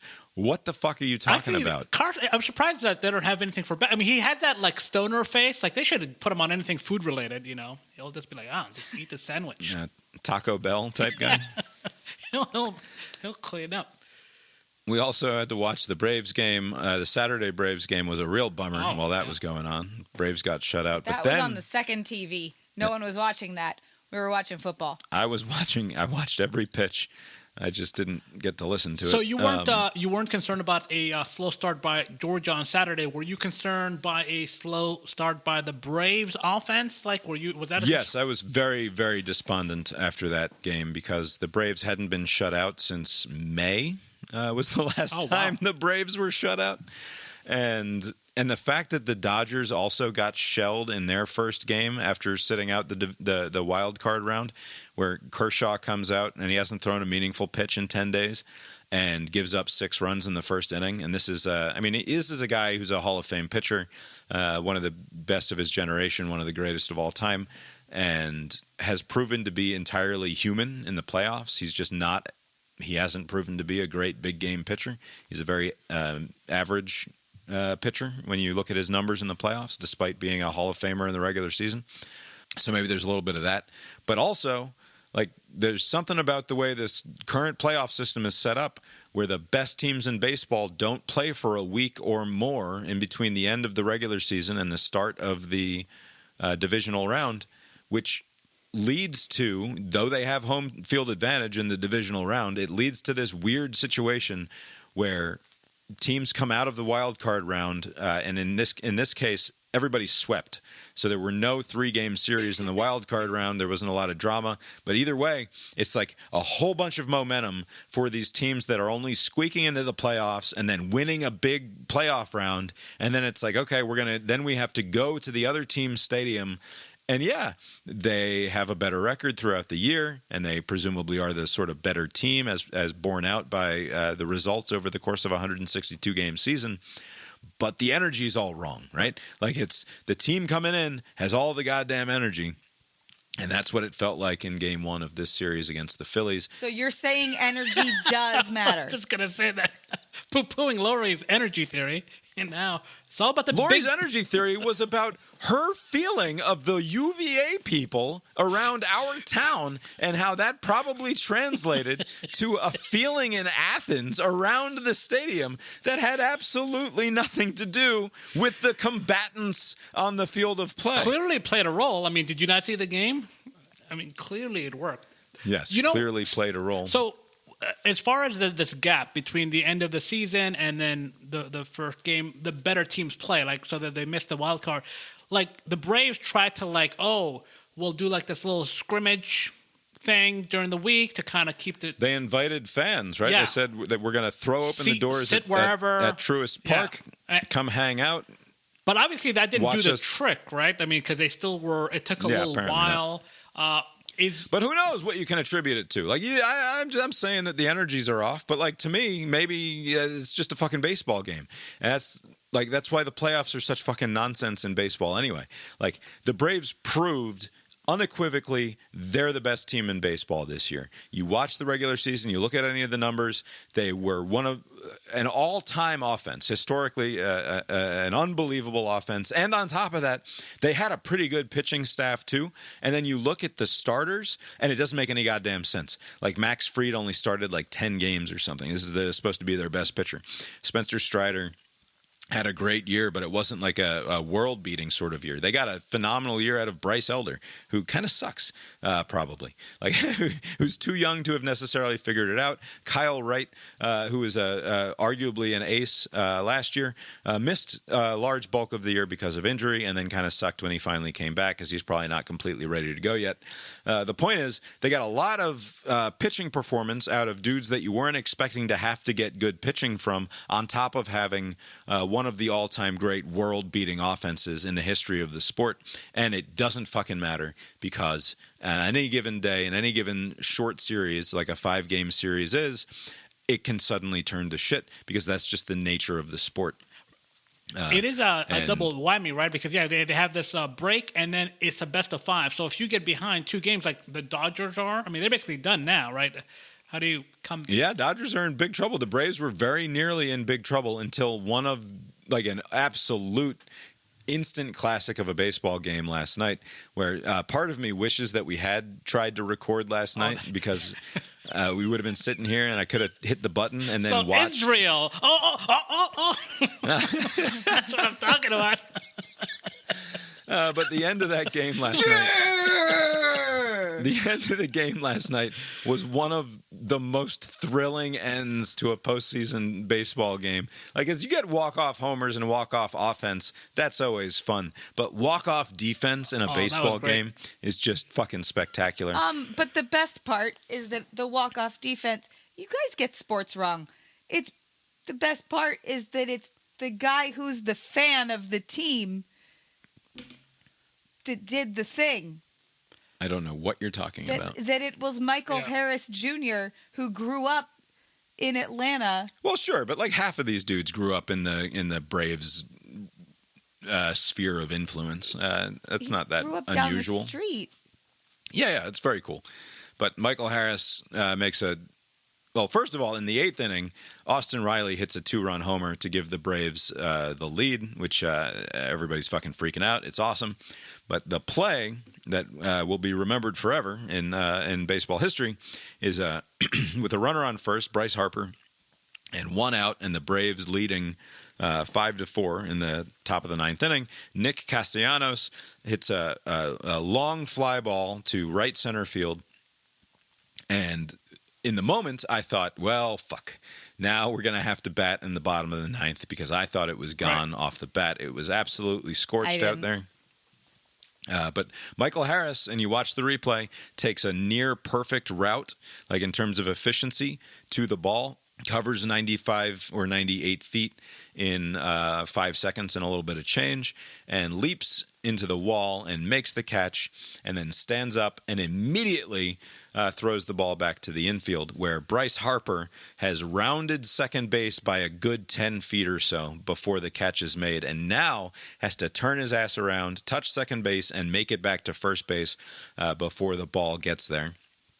And the ball gets past Ozzie Albies, who should have scooped it and thrown to first. But Austin Riley is like streaking across the field, apparently because he was just trying to yell 1-1-1 at whoever was going to be near the ball, because he wanted the ball to be thrown to first base. But as it turns out, it was him. And the ball bounces, and he picks it up, and he fires to first base. And fucking Bryce Harper has to eat shit over there because he's goddamn out. And the best part about it is that when you listen to it, and if you just listen to the crowd noise feed, because there's like a million different highlights out there, I'll make sure in the show notes there's the one, or maybe I'll just play it here, but the crowd goes fucking nuts when Michael Harris catches the ball, right? And you think, that's the peak, right? That's people losing their goddamn minds, excited about the fact that a crazy thing just happened. And then there's a slight lull, And when that out call is made at first base because Harper is out, it then goes like double what it was before. It's one of my favorite things about hearing crowds is when it's like I have experienced the peak of it, and then like in 3 seconds later, the peak then doubles again. It's like, whoa, how did you assholes even have that in you? That was amazing. Ready to fire, 2-2. In the air, out towards right center field. Harris going to go back. Harris back to the warning track. He leaps. Michael's got it! He's got it! They fired it in, and it rolls across the infield. Taken by Riley. He throws to the bag. They double him off. Ball game over. Braves win. I've never seen a play like that. Oh! Braves even up the series. It was back to the wall. Harris went to the wall. Harper took off. He made a leaping catch to the wall. Fired it in. It rolled past Albies. Backing up the play was Riley. He secured it through to the bag, doubled off Harper, and the Braves even up the series. Craziest double play you're ever going to see. What a catch by Michael Harris. You know, you're right, because, you know, initially you're thinking the focus is on once the ball is hit, is this going to be enough to be a homer? So you're worried about that. And once the catch is made, you're so fixated on that. I don't think a lot of people at the game were cognizant of like Bryce Harper, and I do wonder on that point, is there like a advanced metrics thing that says like be a little aggressive in that setting, or was he? There is. So glad you asked. Bob told me this morning what the advanced metric is on that.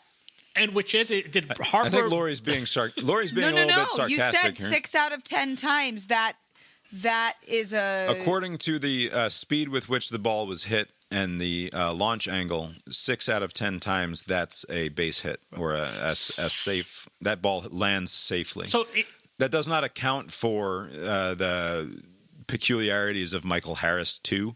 Like it doesn't include necessarily his abilities or his maximum, like, because it's hard to do defensive metrics, really. But Harper's instinct was correct. His instinct was, this is going to fall, and if I am booking it around second base at the time that the guy gets near the ball, then I will be able to score, right? Like that was his plan. So he wasn't being overly greedy. It was a calculated risk. No. It was a calculated risk, and he had every reason to believe that that ball was going to drop based on the way that it came off the bat. My only question is, in a situation like that, even if he's standing on second base and watching it unfold, I think he's still got a pretty good chance if that ball bounces off of the wall, given that you know that Michael Harris is going to be going max effort. And because his goal is going to be to catch it. It's not going to be to play it safe and try to keep runners at first and third. He's going to be going absolutely all out for it. So the chances that the ball bounces off the wall and goes careening around the outfield away from someone's grasp are actually kind of high. Right. So if you play it relatively safe in the moment and just camp out at second base and see what happens, then there's a increased chance that you're going to score anyway, and it guarantees that you can get back to first base before they can throw you out. So you would have hedged. You would have advanced a second, but you wouldn't have been rounding it. Correct. I think that would have been the prudent, and also just in terms of the likely outcomes, I think you still have a pretty good chance of scoring on that play if it falls in anyway. But holy shit, am I glad that it didn't, because, I was extremely excited when that play happened. One of my friends went to the game, and throughout, it was just looking, oh my God, it's happening again. Like you think, okay, game one, not very good, but they'll bounce back. They'll be fine. Yeah, a no-hitter through 5, and then it was a total bummer until the 7th inning. Right. Until after the stretch. Yeah. I honestly thought that the friend of mine was I was going to hear him say, like, I had already left. Because, it just sounded very, like, one of these, like, not a wet blanket, but just kind of overly, right. we're going to lose. It sucks, blah, blah, blah. Is he Mike D? No, that's just some... It could be Mike. It could be Naveed. It could be Tyler. It could be literally a lot of people. Almost any of my friends who are just total bummers about the game as it's going on. Somebody must have left, though, right? I don't know, man. It still looks pretty packed. Probably not. Somebody's like, fuck this. I'm going to beat traffic, and we'll see. But now that they, you would think that this series is over now, right? They kind of found their groove. They're back in it. No, absolutely not. We have no left. idea what's going to happen next. They're to crush these Phillies. Please don't speak that way. You're the worst.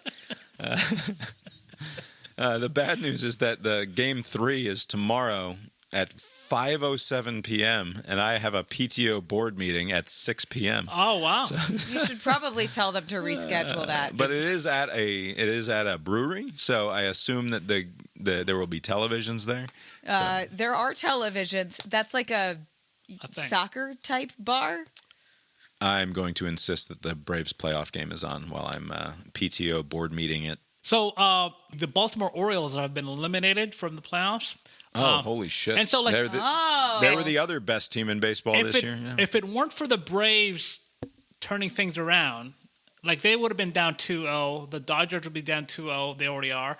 The Orioles are out. It would have been like a weird thing. Like, the best record teams, it's like, what's the point? You play from April through October or through September, and then you just get eliminated immediately. That's going to be a bummer. That's why I always think it's stupid when people get excited about baseball before October. None of that matters. But that's the fun part. Like, it's what makes baseball so great is that it is it's about establishing and forming your identity over the course of an impossibly long season. And playoffs are a fucking crapshoot afterwards, which is why, to some extent, though this will never happen, my preference in terms of a baseball playoff system is still and will forever be, you have the 2 best teams in each league play a 7-game league championship series for the pennant, and then you have a World Series, and that's it. That's back the to how full it used to extent be? of the playoffs. Okay. Yes, it should just be 2 rounds of the playoffs, a league championship series, and then the World Series. I liked that the sports people on the TV and in the Twitter were like, oh my God, I've never seen anything like that before. And then all the sports writers were like, give me a second. And then they had to do all their research. And then they were like, yeah, no, that hasn't happened before. No, there's never been a playoff game-ending double play involving an outfielder before, apparently. And no one wanted to say it definitively. It was just, ooh. And I feel further, like this hasn't happened. There's never been in the playoffs an 8-5-3 double play ever, which is a center fielder to the third baseman to the first baseman for a double play. It's never happened before in playoff history. Keep track of that. You know, like in the NFL, they have this scoregami thing. Oh, 31-11. That's never happened before. All baseball does is keep track of stuff. So the whole game is actually just... I saw a tweet from keeping track. Melissa Block, formerly of NPR. I think she still sort of works for NPR from time to time, but she's not a daily host any longer. And she tweeted something like, what a fucking shame it is to see all of these people doing the tomahawk chop on Indigenous Columbus Day. Oh! That's right. I forgot. And then in the replies to that, there were also, or maybe it was a recommended tweet because I was interacting with this Melissa Block complaining about the chop during Indigenous Peoples Day thing. Was somebody calling out or calling in or whatever Taylor Swift for participating in a chop at a Chiefs game over the weekend? She did do that. So she's apparently chopping and chanting, as the Chiefs fans are wont to do as well. And I bring that up not just because of the fucking patent absurdity of it, but I was reading a recap of last night's game at defector.com, which is what the old Deadspin people invented after Deadspin died and became something less than its ideal form.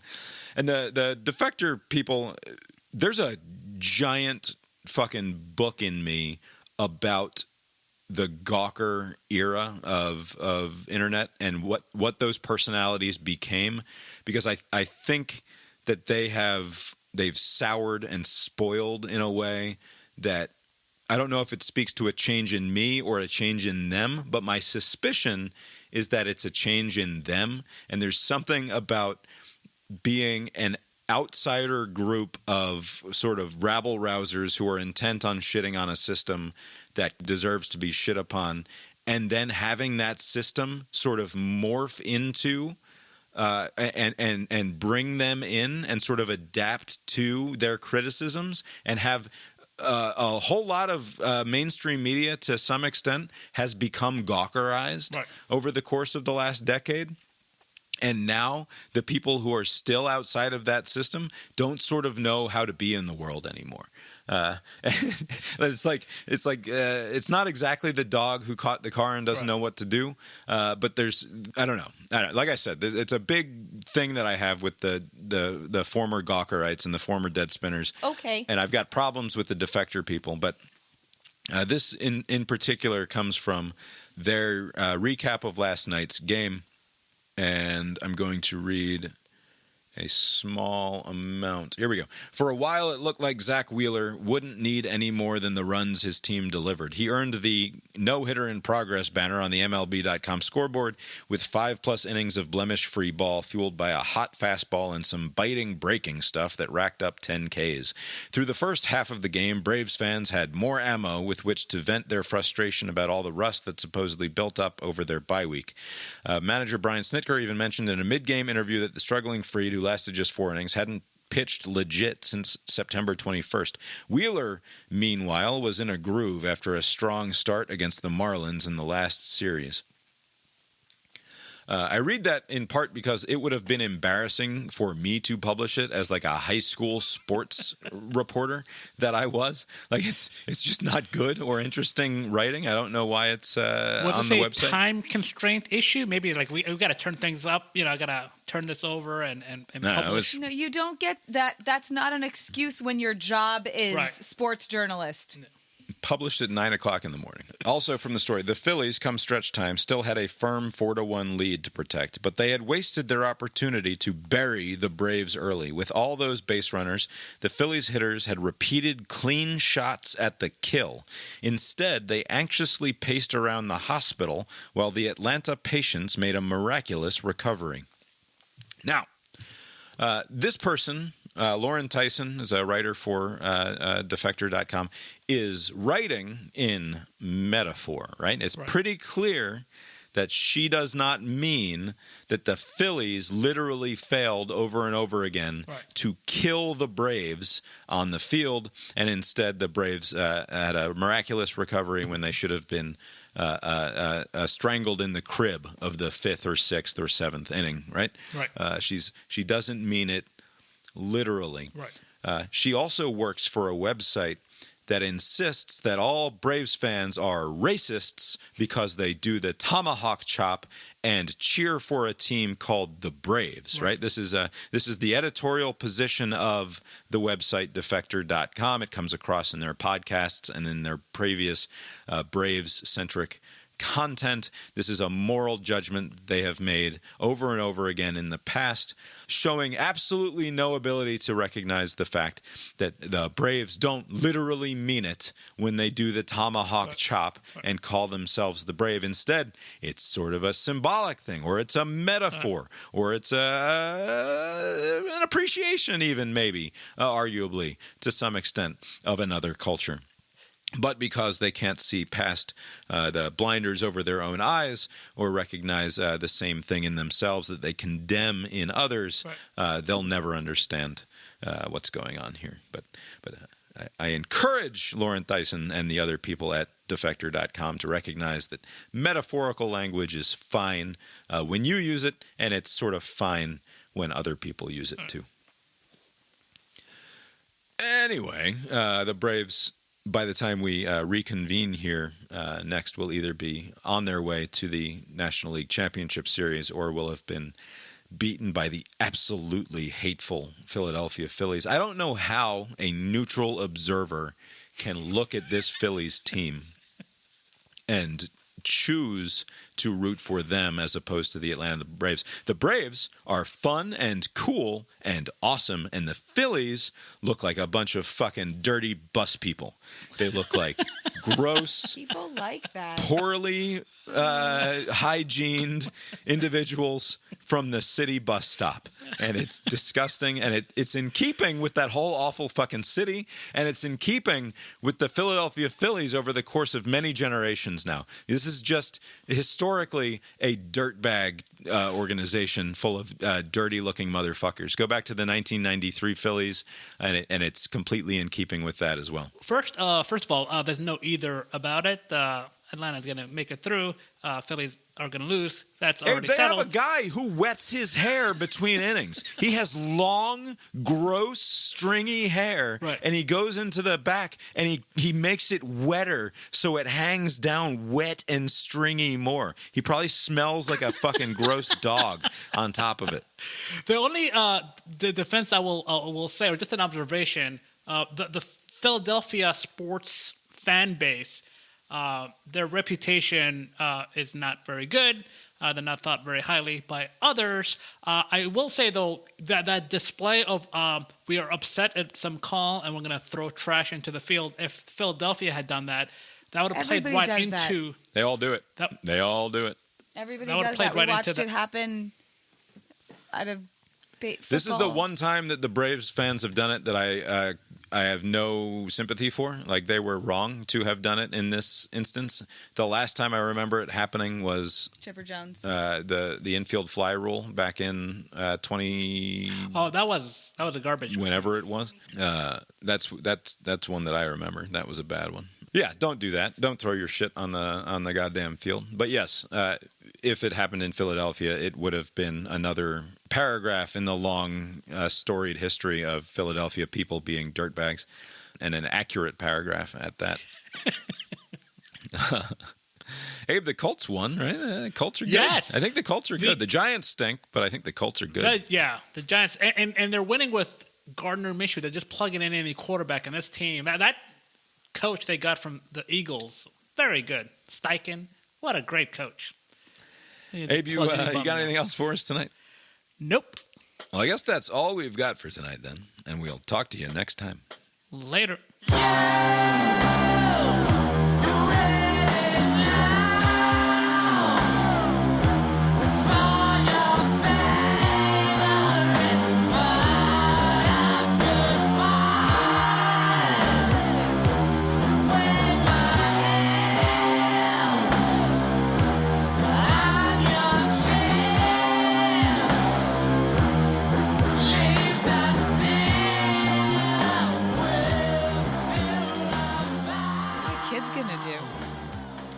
I don't know. Probably take them with me or leave them. Because I get home. Yeah. I'll take them home. Yeah. You'll take my shitty car home. I'll take the nice car. That nice car, that 2017 nice car that we've got. Oh, look at that. We The Orioles are limited. $14,000 on a new HVAC. What about? Does anyone want to Venmo us? Yeah. Good Lord. You know, it's not cheap. Fucking heating and air conditioning, replacing an entire 30-year-old system. Oh, but look at the bright side. You'll get another 30 years. No, we won't. No, we'll probably get like 10 or 15 or something. Again, is Venmo. Does the show have a Venmo? There is no show Venmo, no. I did think about... LORIGHLOU. Could we designate ourselves as some sort of 501c3 charitable organization and just accept donations?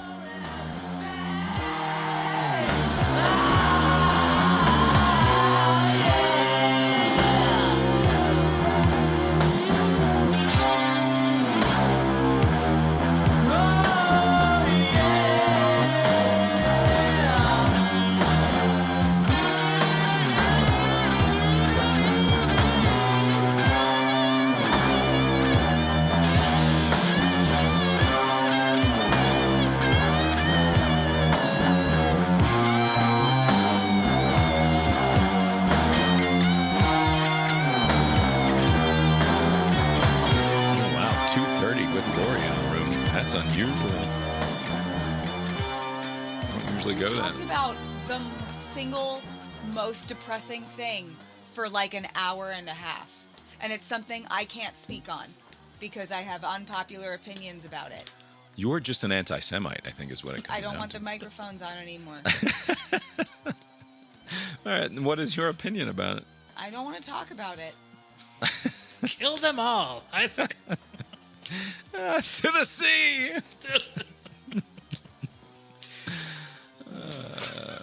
So you leave tomorrow. When are you back? Sunday? Sunday. Well, the schedule says Sunday. We'll see. You may be getting a text out of me. Oh, funny thing happened. Frontier. Frontier schedule adjustment. Yeah. Yes. We'll see. But I'm sure everything will work out well. I'll be ready next Monday or when we do it next week. The proceeding was created with 100% human content.